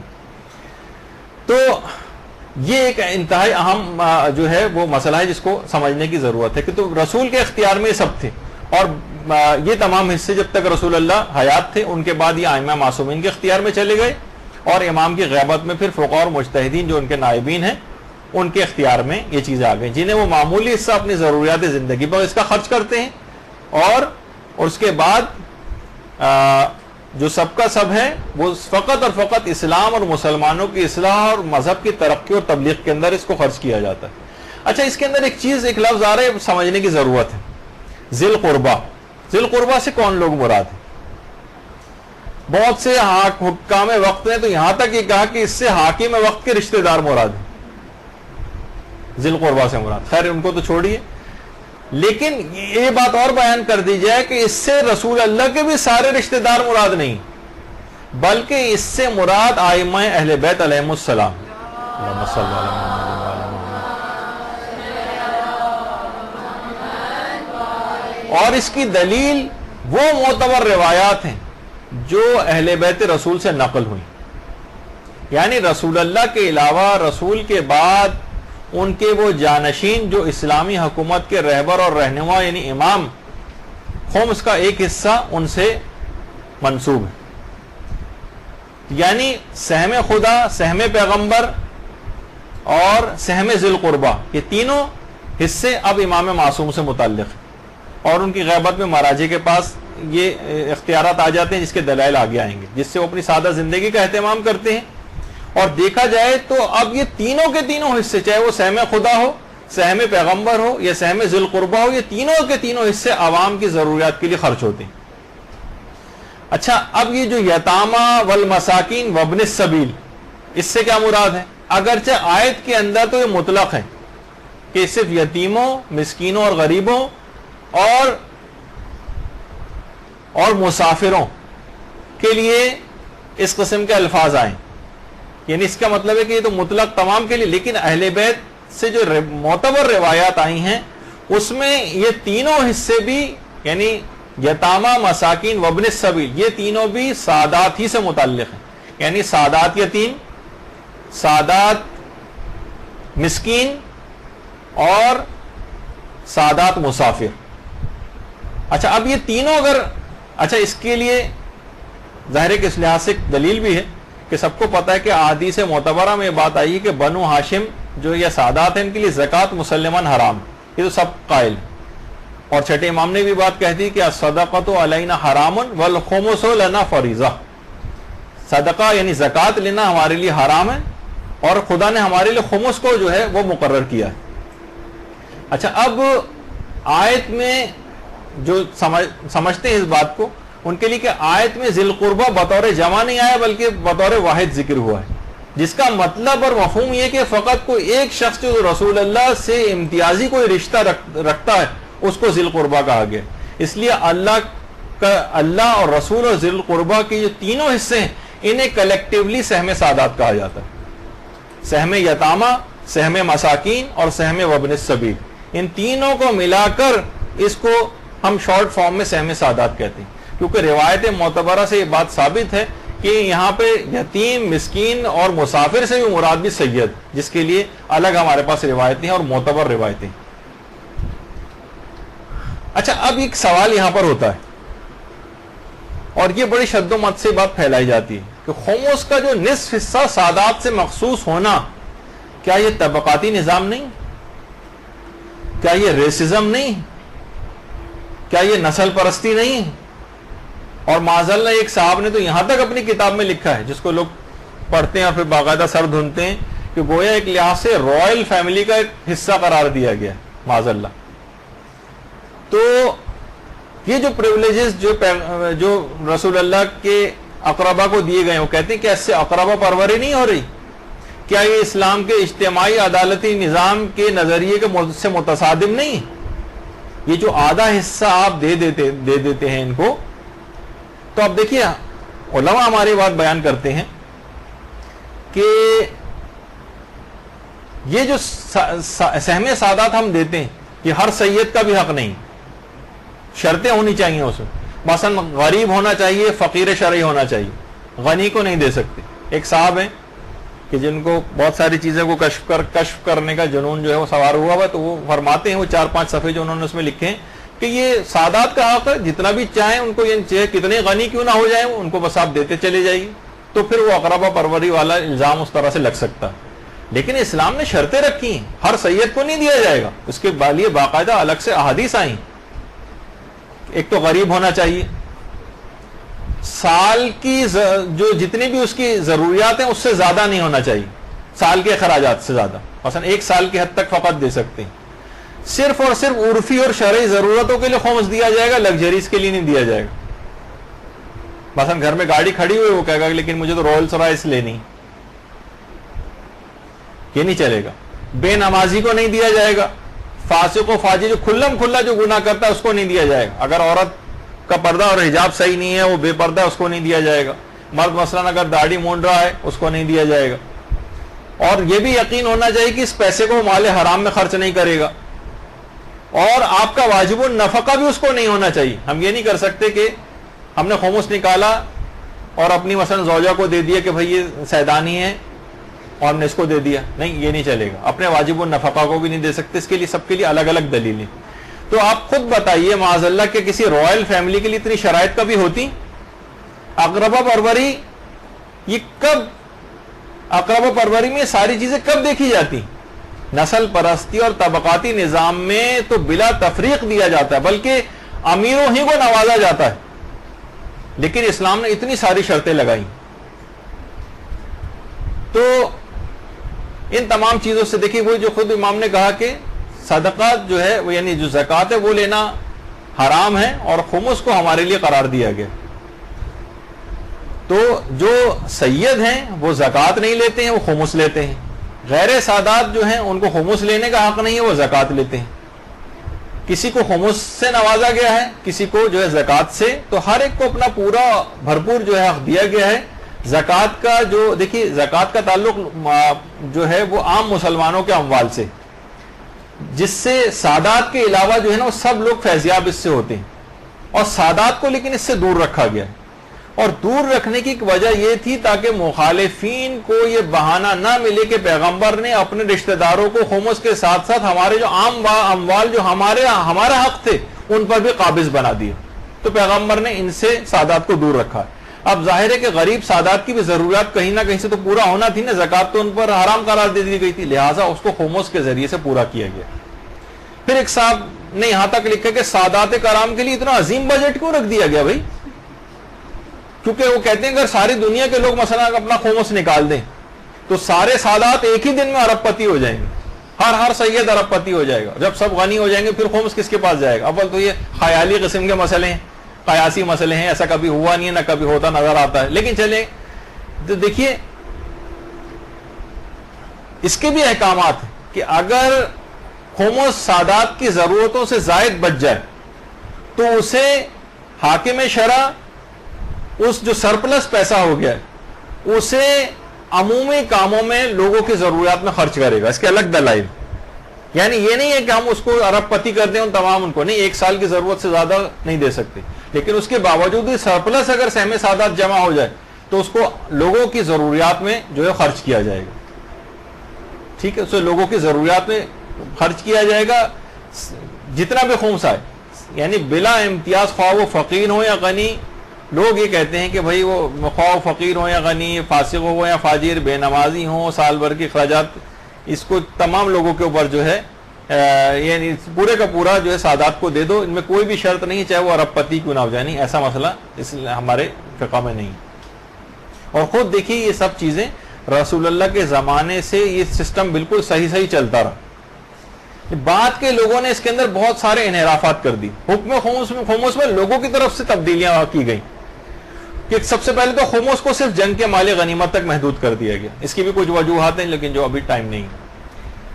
دوسری تبدیلی یہ کی گئی کہ اللہ کے سہم کو ختم کر دیا گیا, کیا اس کو ضرورت نہیں. تیسری, رسول اللہ کے حصے کو بھی رسول اللہ کی وفات کے بعد ختم کر دیا گیا. چوتھی تبدیلی یہ کی گئی کہ ذی القربہ, اس کی تو الگ سے بھی انہوں نے کہا کہ حاکم جو وقت ہے اس کے رشتہ دار اس سے مراد ہیں, لیکن پھر بھی اگر جو حقیقی ان کے ورثہ بھی تھے رسول کے, یعنی امام, ان رسول اللہ کے انتقال کے بعد ان کو بھی ان کا حصہ نہیں دیا گیا. اور آخری چیز ہوگی کہ جو حکام جور تھے, ظالم حاکم تھے, پورے کا پورا خمس ان کے اختیار میں دے دیا گیا. تو رسول اللہ کے زمانے تک تو سب کچھ ٹھیک ٹھاک چل رہا تھا, لیکن اس کے بعد پھر اچانک سے اس تمام چیزوں کے اندر ایک وہ تبدیلی واقع ہوئی, اور اس کے بعد پھر اس کے اندر انحرافات آتے چلے گئے. شروع میں کوئی اختلاف نہیں تھا, بعد میں بھی جتنے بھی آپ کو اختلاف جو علماء کے اقوال کے اندر خمس کے سلسلے میں نظر آتے ہیں, تقسیم خمس کے اختلافات, لیکن اصلاً وجوب خمس کے اندر کوئی اختلاف نہیں. اچھا, کتنی ہی روایتیں ایسی ہیں, وہ احادیث جن میں باقاعدہ خمس کے وجوب کو مطلقاً کہا گیا کہ خمس دینا واجب. کتنی احادیث ایسی. تہذیب الاحکام کے اندر بھی حدیث آئی کہ جو باقاعدہ فارس کے تاجر تھے, انہوں نے خط لکھا ہمارے 8ویں امام امام علی رضا علیہ الصلوۃ والسلام,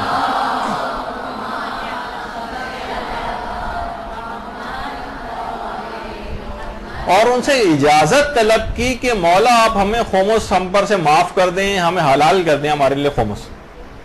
امام نے اس کا جواب خود خط میں تحریر کیا اور کہا خمس دینا ہماری مدد ہے, یہ ہمارے عیال اور ہمارے موالیوں کے اخراجات کے لیے ہماری مدد ہے جس کو ہم خود خرچ کرتے ہیں. خمس ہماری آبرو بچانے کا ذریعہ ہے جس سے ہم اپنے اہل و عیال اور اپنے موالیوں کی, محبت کرنے والوں کی آبرو کی حفاظت کرتے ہیں. پس تم خمس کو ہم سے مت روکو اور خود کو ہماری دعاؤں سے محروم نہ کرو. جس قدر بھی تم سے قدرت ہو تمہارے اندر تم ہمارے اس خمس کو ادا کرو, کیونکہ خمس کا نکالنا تمہارے رزق کی چابی اور تمہارے گناہوں کی بخشش ہے. باقاعدہ پوری روایت ہے جس سے پتہ چلتا ہے کہ خمس دینا واجب. یہ خمس کی روایت مطلقاً جو بیان کر رہی ہے حکم, اس کا ایک نتیجہ اگلی کلاس میں ظاہر ہوگا آپ کو کہ وہ روایات کیوں آپ کی خدمت میں پیش کی گئی, جس سے معلوم ہوتا ہے کہ خمس کا دینا واجب. کیونکہ جب کچھ احادیث کے اندر جس کا صحیح مفہوم ہم اس وقت پیش کریں گے جو دھوکہ دینے کے لیے پیش کی جاتی ہیں کہ امام نے فرمایا کہ ہم نے خمس کو معاف کر دیا, تو جب یہ معاف کرنے والی روایتیں ان واجب کر دینے والی روایات کے ساتھ ٹکرائیں گی تو اس کا کیا نتیجہ نکلے گا وہ انشاءاللہ اگلی کلاس میں آئے گا. تو امام نے یہ بھی فرمایا کہ خمس کو ہم سے مت روکو, کیونکہ خود کو ہماری دعاؤں سے محروم نہ کرو. جس قدر بھی تم میں قدرت ہو خمس ادا کرو, کیونکہ خمس کا نکالنا تمہارے رزق کی چابی اور تمہارے گناہوں کی معافی اور بخشش. اور یہ بھی فرمایا گیا, یہ دیکھیے امام نے باقاعدہ جو الفاظ کہے وہ بھی آپ کے سامنے جو ہے تفصیل کے ساتھ اس وقت ہو رہے ہیں, لیکن وہی ہیں جو میں نے آپ کی بھی خدمت میں پیش کی. اچھا, پھر یہ بھی کہا گیا کہ جو ذرہ برابر بھی مال بھی ہمارے مال سے کھائے, ذرہ برابر مال بھی ناجائز طور پہ کھائے, گویا اس نے پیٹ کو اپنی آگ سے بھرا ہے اور وہ جہنم میں جلایا جائے گا. کتنی ہی روایات کے اندر بھی آئی کہ اسحاق ابن یعقوب جو امام کے ایک راوی تھے, روایت ہے ان سے کہ باقاعدہ توقی جو امام نے لکھی تھی کہ جن لوگوں کے پاس بھی ہمارے اموال موجود ہیں، ایک درہم بھی اگر انہوں نے حلال سمجھ کے کھایا تو گویا اپنے پیٹ کو آگ سے بھر لیا، کمال الدین کی جو روایت۔ اور ایک توقی میں باقاعدہ امام نے لکھا ہے کہ بسم اللہ الرحمن الرحیم، اللہ اور ملائکہ اور تمام لوگوں کی لعنت ہو اس شخص پر جو ہمارے مال سے ایک درہم کھانا بھی حلال سمجھتا ہو۔ تو یا وہی 8ویں امام والی جو بھی روایت میں نے اس سے پہلے پیش کی تھی کہ لوگوں نے کہا کہ مولا میں خمس کو معاف کر دیجیے، تو امام نے فرمایا کہ یہ کیسی بات تم نے کہی، تم زبان سے تو اپنی محبت کو ہمارے لیے بڑا خالص کرتے ہو، یعنی زبانی طور پر، اور ہمارے اس حق کو روکتے ہو جو اللہ نے تم پر فرض کیا ہے، اور وہ حق خمس ہے، ہم ہرگز معاف نہیں کریں گے۔ لا نجعلو لا نجعلو لا نجعلو، 3 دفعہ امام نے کہا، ایک دفعہ نہیں کہا، 3 دفعہ کہا ہے۔ اس میں ایک دفعہ لکھا ہو لیکن روایت میں 3 دفعہ ہے، ہم ہرگز معاف نہیں کریں گے، ہم ہرگز معاف نہیں کریں گے، ہم ہرگز معاف نہیں کریں گے۔ تو جب امام نے 3 دفعہ منع کر دیا تو پھر معافی کہاں سے؟ اور چھٹے امام نے یہ بات بھی بیان فرمائی کہ قیامت میں لوگوں پر وہ وقت سخت ترین ہوگا جب خمس کے حقدار پکاریں گے کہ ہمیں ہمارا خمس نہیں دیا گیا۔ اس روایت پہ انشاءاللہ اگلی کلاس کے اندر جو ہے وہ بحث ہوگی ہماری۔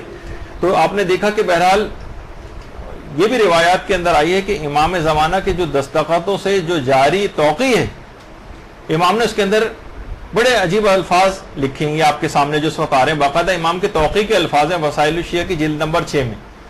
امام نے فرمایا اور وہ جو تم نے مسئلہ پوچھا ہے کہ اس شخص کے بارے میں کیا حکم ہے کہ جو کہ ہماری زمین بغیر ہماری اجازت کے استعمال کر رہا ہے، تو اسے جاننا چاہیے کہ جو کوئی بھی ایسا کرتا ہے وہ ملعون ہے اور روز قیامت ہم اس کے مخالفین میں سے ہوں گے، اور جو کوئی ہماری زمین ناجائز کھا رہا ہے وہ حقیقتاً آگ کھا رہا ہے اور یقیناً وہ جہنم میں جلایا جائے گا۔ تو یہ جو امام کا جو مال، یہ سب خمس کے متعلق یہ سب باتیں جو ہے وہ روایات کے اندر آئیں۔ اور امام زمانہ نے ایک شخص حسین تھا، اس کو ایک توقیع میں ایک بات لکھی تھی، حسین نام تھا اس کا، لیکن اس نے کچھ ایسے امام کے اوپر، بہت سارے ہوتے ہیں نا خمس نکال کے لحاظ سے بڑا احسانات جتاتے ہیں، امام نے ایک جملہ لکھا تھا، اے حسین کتنے احسانات ناہیہ پر جتاؤ گے۔ ناہیہ سے مراد امام زمانہ علیہ السلام کا دفتر اور ان کا دربار، کتنے احسانات ہم پہ جتاؤ گے، اپنے مال سے خمس کو میرے اصحاب سے تم کیوں روکتے ہو؟ یہ باقاعدہ امام نے اس کو تنبیہ کی۔ اور وہ جو ایک روایت ہے کہ باقاعدہ امام ابو الحسن ثالث جو امام علی نقی علیہ الصلوۃ والسلام، کیونکہ ابو الحسن اللہم صلی علی محمد و علی محمد، 7ویں امام کا لقب بھی ابو الحسن ہے، 8ویں امام کا بھی اس طرح، امام علی نقی علیہ السلام کا بھی۔ ابو علی راشد نام کا امام کا ایک صحابی تھا، اس نے آگے کہا کہ مولا آپ نے کہا ہے کہ میرا حق لوگوں سے وصول کرو، تو آپ یہ بتائیے کہ آپ کا حق کیا ہے؟ لوگ مجھ سے سوال پوچھ رہے ہیں کہ آپ کا حق کیا ہے؟ تو امام نے فرمایا ہمارے حق سے مراد ان سب پر خمس کا ادا کرنا واجب، یعنی یہ ہے ہمارا حق۔ اس سے بھی ظاہر ہوتا ہے کہ یہ خمس جو ہے وہ بالکل واجب۔ اور ابو بصیر کی جو روایت، ابو بصیر کی پوچھا کہ مولا وہ کم ترین عمل کون سا ہے کہ جس سے انسان آتش جہنم میں داخل ہوتا ہے؟ تو امام نے فرمایا یتیم کے مال سے 1 درہم کھا لینا یہ کم ترین عمل ہے، اور وہ یتیم ہم ہے، یعنی امام کے مال سے 1 درہم بھی اگر کسی نے کھایا اور خمس کو ادا نہیں کیا، جان بوجھ کر کھانے والا، وہ جہنمی۔ جب ہی وہ جو قرآن کی آیتیں کہ والذین فی اموالہم حق معلوم للسائل والمحروم، تو تفسیر میں جو امام موسیٰ کاظم علیہ الصلوۃ والسلام نے جو تفسیر اس کی بیان کی ہے، اللہم صلی اللہ علیہ وسلم، کہ اما السائل فہو رسول اللہ، سائل سے مراد رسول اللہ ہے، اور محروم سے مراد مولا علی ہیں جن کو ان کا حق خمس نہیں دیا گیا اور ان کو محروم رکھا گیا۔ دیکھیے اس سے بھی جب یہی وجہ ہے کہ سید علی ابن طاؤس، ان کی براہ راست امام زمانہ علیہ السلام سے ملاقاتیں ہوا کرتی ہیں، انہوں نے خود کہا ہے جملہ ہے سید علی ابن طاؤس کا کہ خیال رکھنا خمس نہ دینے کا مطلب یہ ہے کہ شہزادی کونین اور سارے آئمہ تمہارے دروازے پر قرآن پاک لے کر آئے ہوں اور تم نے گستاخانہ انداز میں ان کو واپس لوٹا دیا، یہ معنی ہے اس کے اگر تم خمس ادا نہیں کرتے۔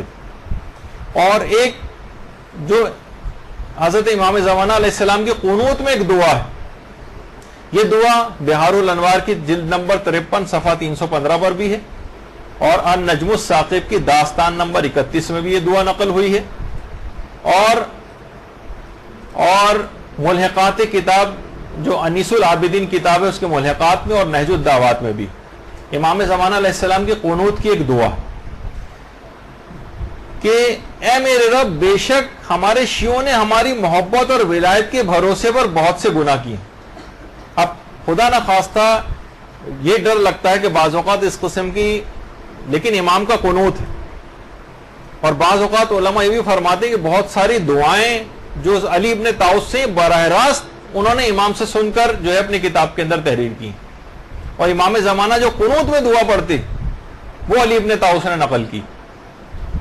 لیکن اس سے خدا کے لیے کوئی جری نہ ہو جائے کہ وہ گناہوں پہ جری ہو جائے، لیکن الفاظ دیکھیے کہ کتنے رحم اور کرم ان الفاظ میں ٹپک رہا ہے۔ اے میرے رب، بے شک ہمارے شیعوں نے ہماری محبت اور ولایت کے بھروسے پر بہت سے گناہ کیے، کیونکہ انہوں نے ہمارے کرم کے بھروسے پر یہ سب کچھ کیا ہے، اس لیے جو نافرمانیاں اے میرے رب تیرے حوالے سے ہوئی ہیں تو ان کو معاف کر دے، جو ہمارے حوالے سے ہوئی ہیں ہم ان کو معاف کرتے ہیں، کیونکہ انہوں نے ہمارا خمس ادا کر کے اپنے گناہوں کا قصاص دے دیا۔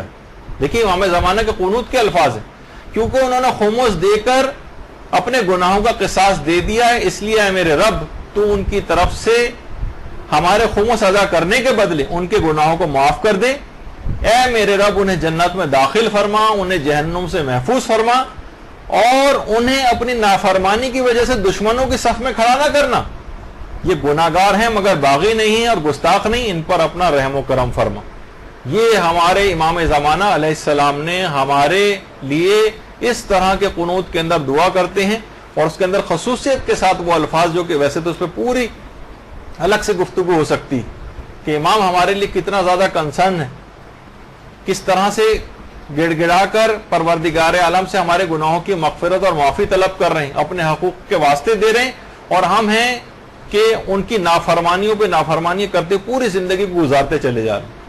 جیسے میں نے ایک دفعہ پہلے بھی کہا تھا کہ لوگ کہتے ہیں کہ بہت جاہل ہے، میں کہتا ہوں کہ جاہل نہیں، لگتا ہے کہ انتہائی عالمانہ انداز میں ہم نے ایک ایک حدیث پڑھی اور اس کے بعد اس کی مخالفت کرنے کی ٹھانی۔ ہر چیز میں تو ہمیں ان کے کلام کے خلاف اپنی زندگی نظر آتی۔ تو یہاں پر بھی یہ بات کہی گئی کہ انہوں نے خمس ادا کر کے اپنے گناہوں کا قصاص دے دیا۔ اس کا مطلب ہے کہ جو افراد بھی خمس ادا نہیں کرتے ان کے گناہوں کا قصاص نہیں ہوتا، اور وہ اسی طریقے سے گناہگار رہتے ہیں۔ یہ باقاعدہ امام زمانہ کا قنوت جو کہ علی ابن طاؤس نے جو ہے وہ نقل کیا ہے۔ اور باتیں اگرچہ آج مجھے معلوم ہے کہ گفتگو بڑی خشک رہی، لیکن بہرحال کیا کریں کہ اچھا اگلی دفعہ جو گفتگو ہوگی وہ اتنی زیادہ خشک نہیں ہوگی، اس میں بالکل عوامی ٹائپ کے اور کچھ خواصی بھی اعتراضات جو ہیں ان کے جوابات دیے جائیں گے۔ تو وہ جو عموماً آپ لوگوں کے دماغ میں ہیں یا عام طور پر جاہل قسم کے افراد جو ہے بہت سارے شکوک ان مراجع کے خلاف پھیلاتے ہیں خمس کے مسئلے میں، ان کے انشاءاللہ اگلی دفعہ ذرا تفصیلی گفتگو ہوگی ہماری، اس میں ہماری جو ہے وہ مزید باتیں آئیں گی۔ جب تک کے لیے یہاں اپنی گفتگو یہاں پر اختتام پذیر کرتے ہیں۔ وصلی اللہ علی محمد وآلہ الطیبین الطاہرین۔ اللجن اللجن اللجن اللجن یا مولا اللجن اللجن اللجن اللجن اللجن اللجن اللجن یا صاحب السماء اللجن اللجن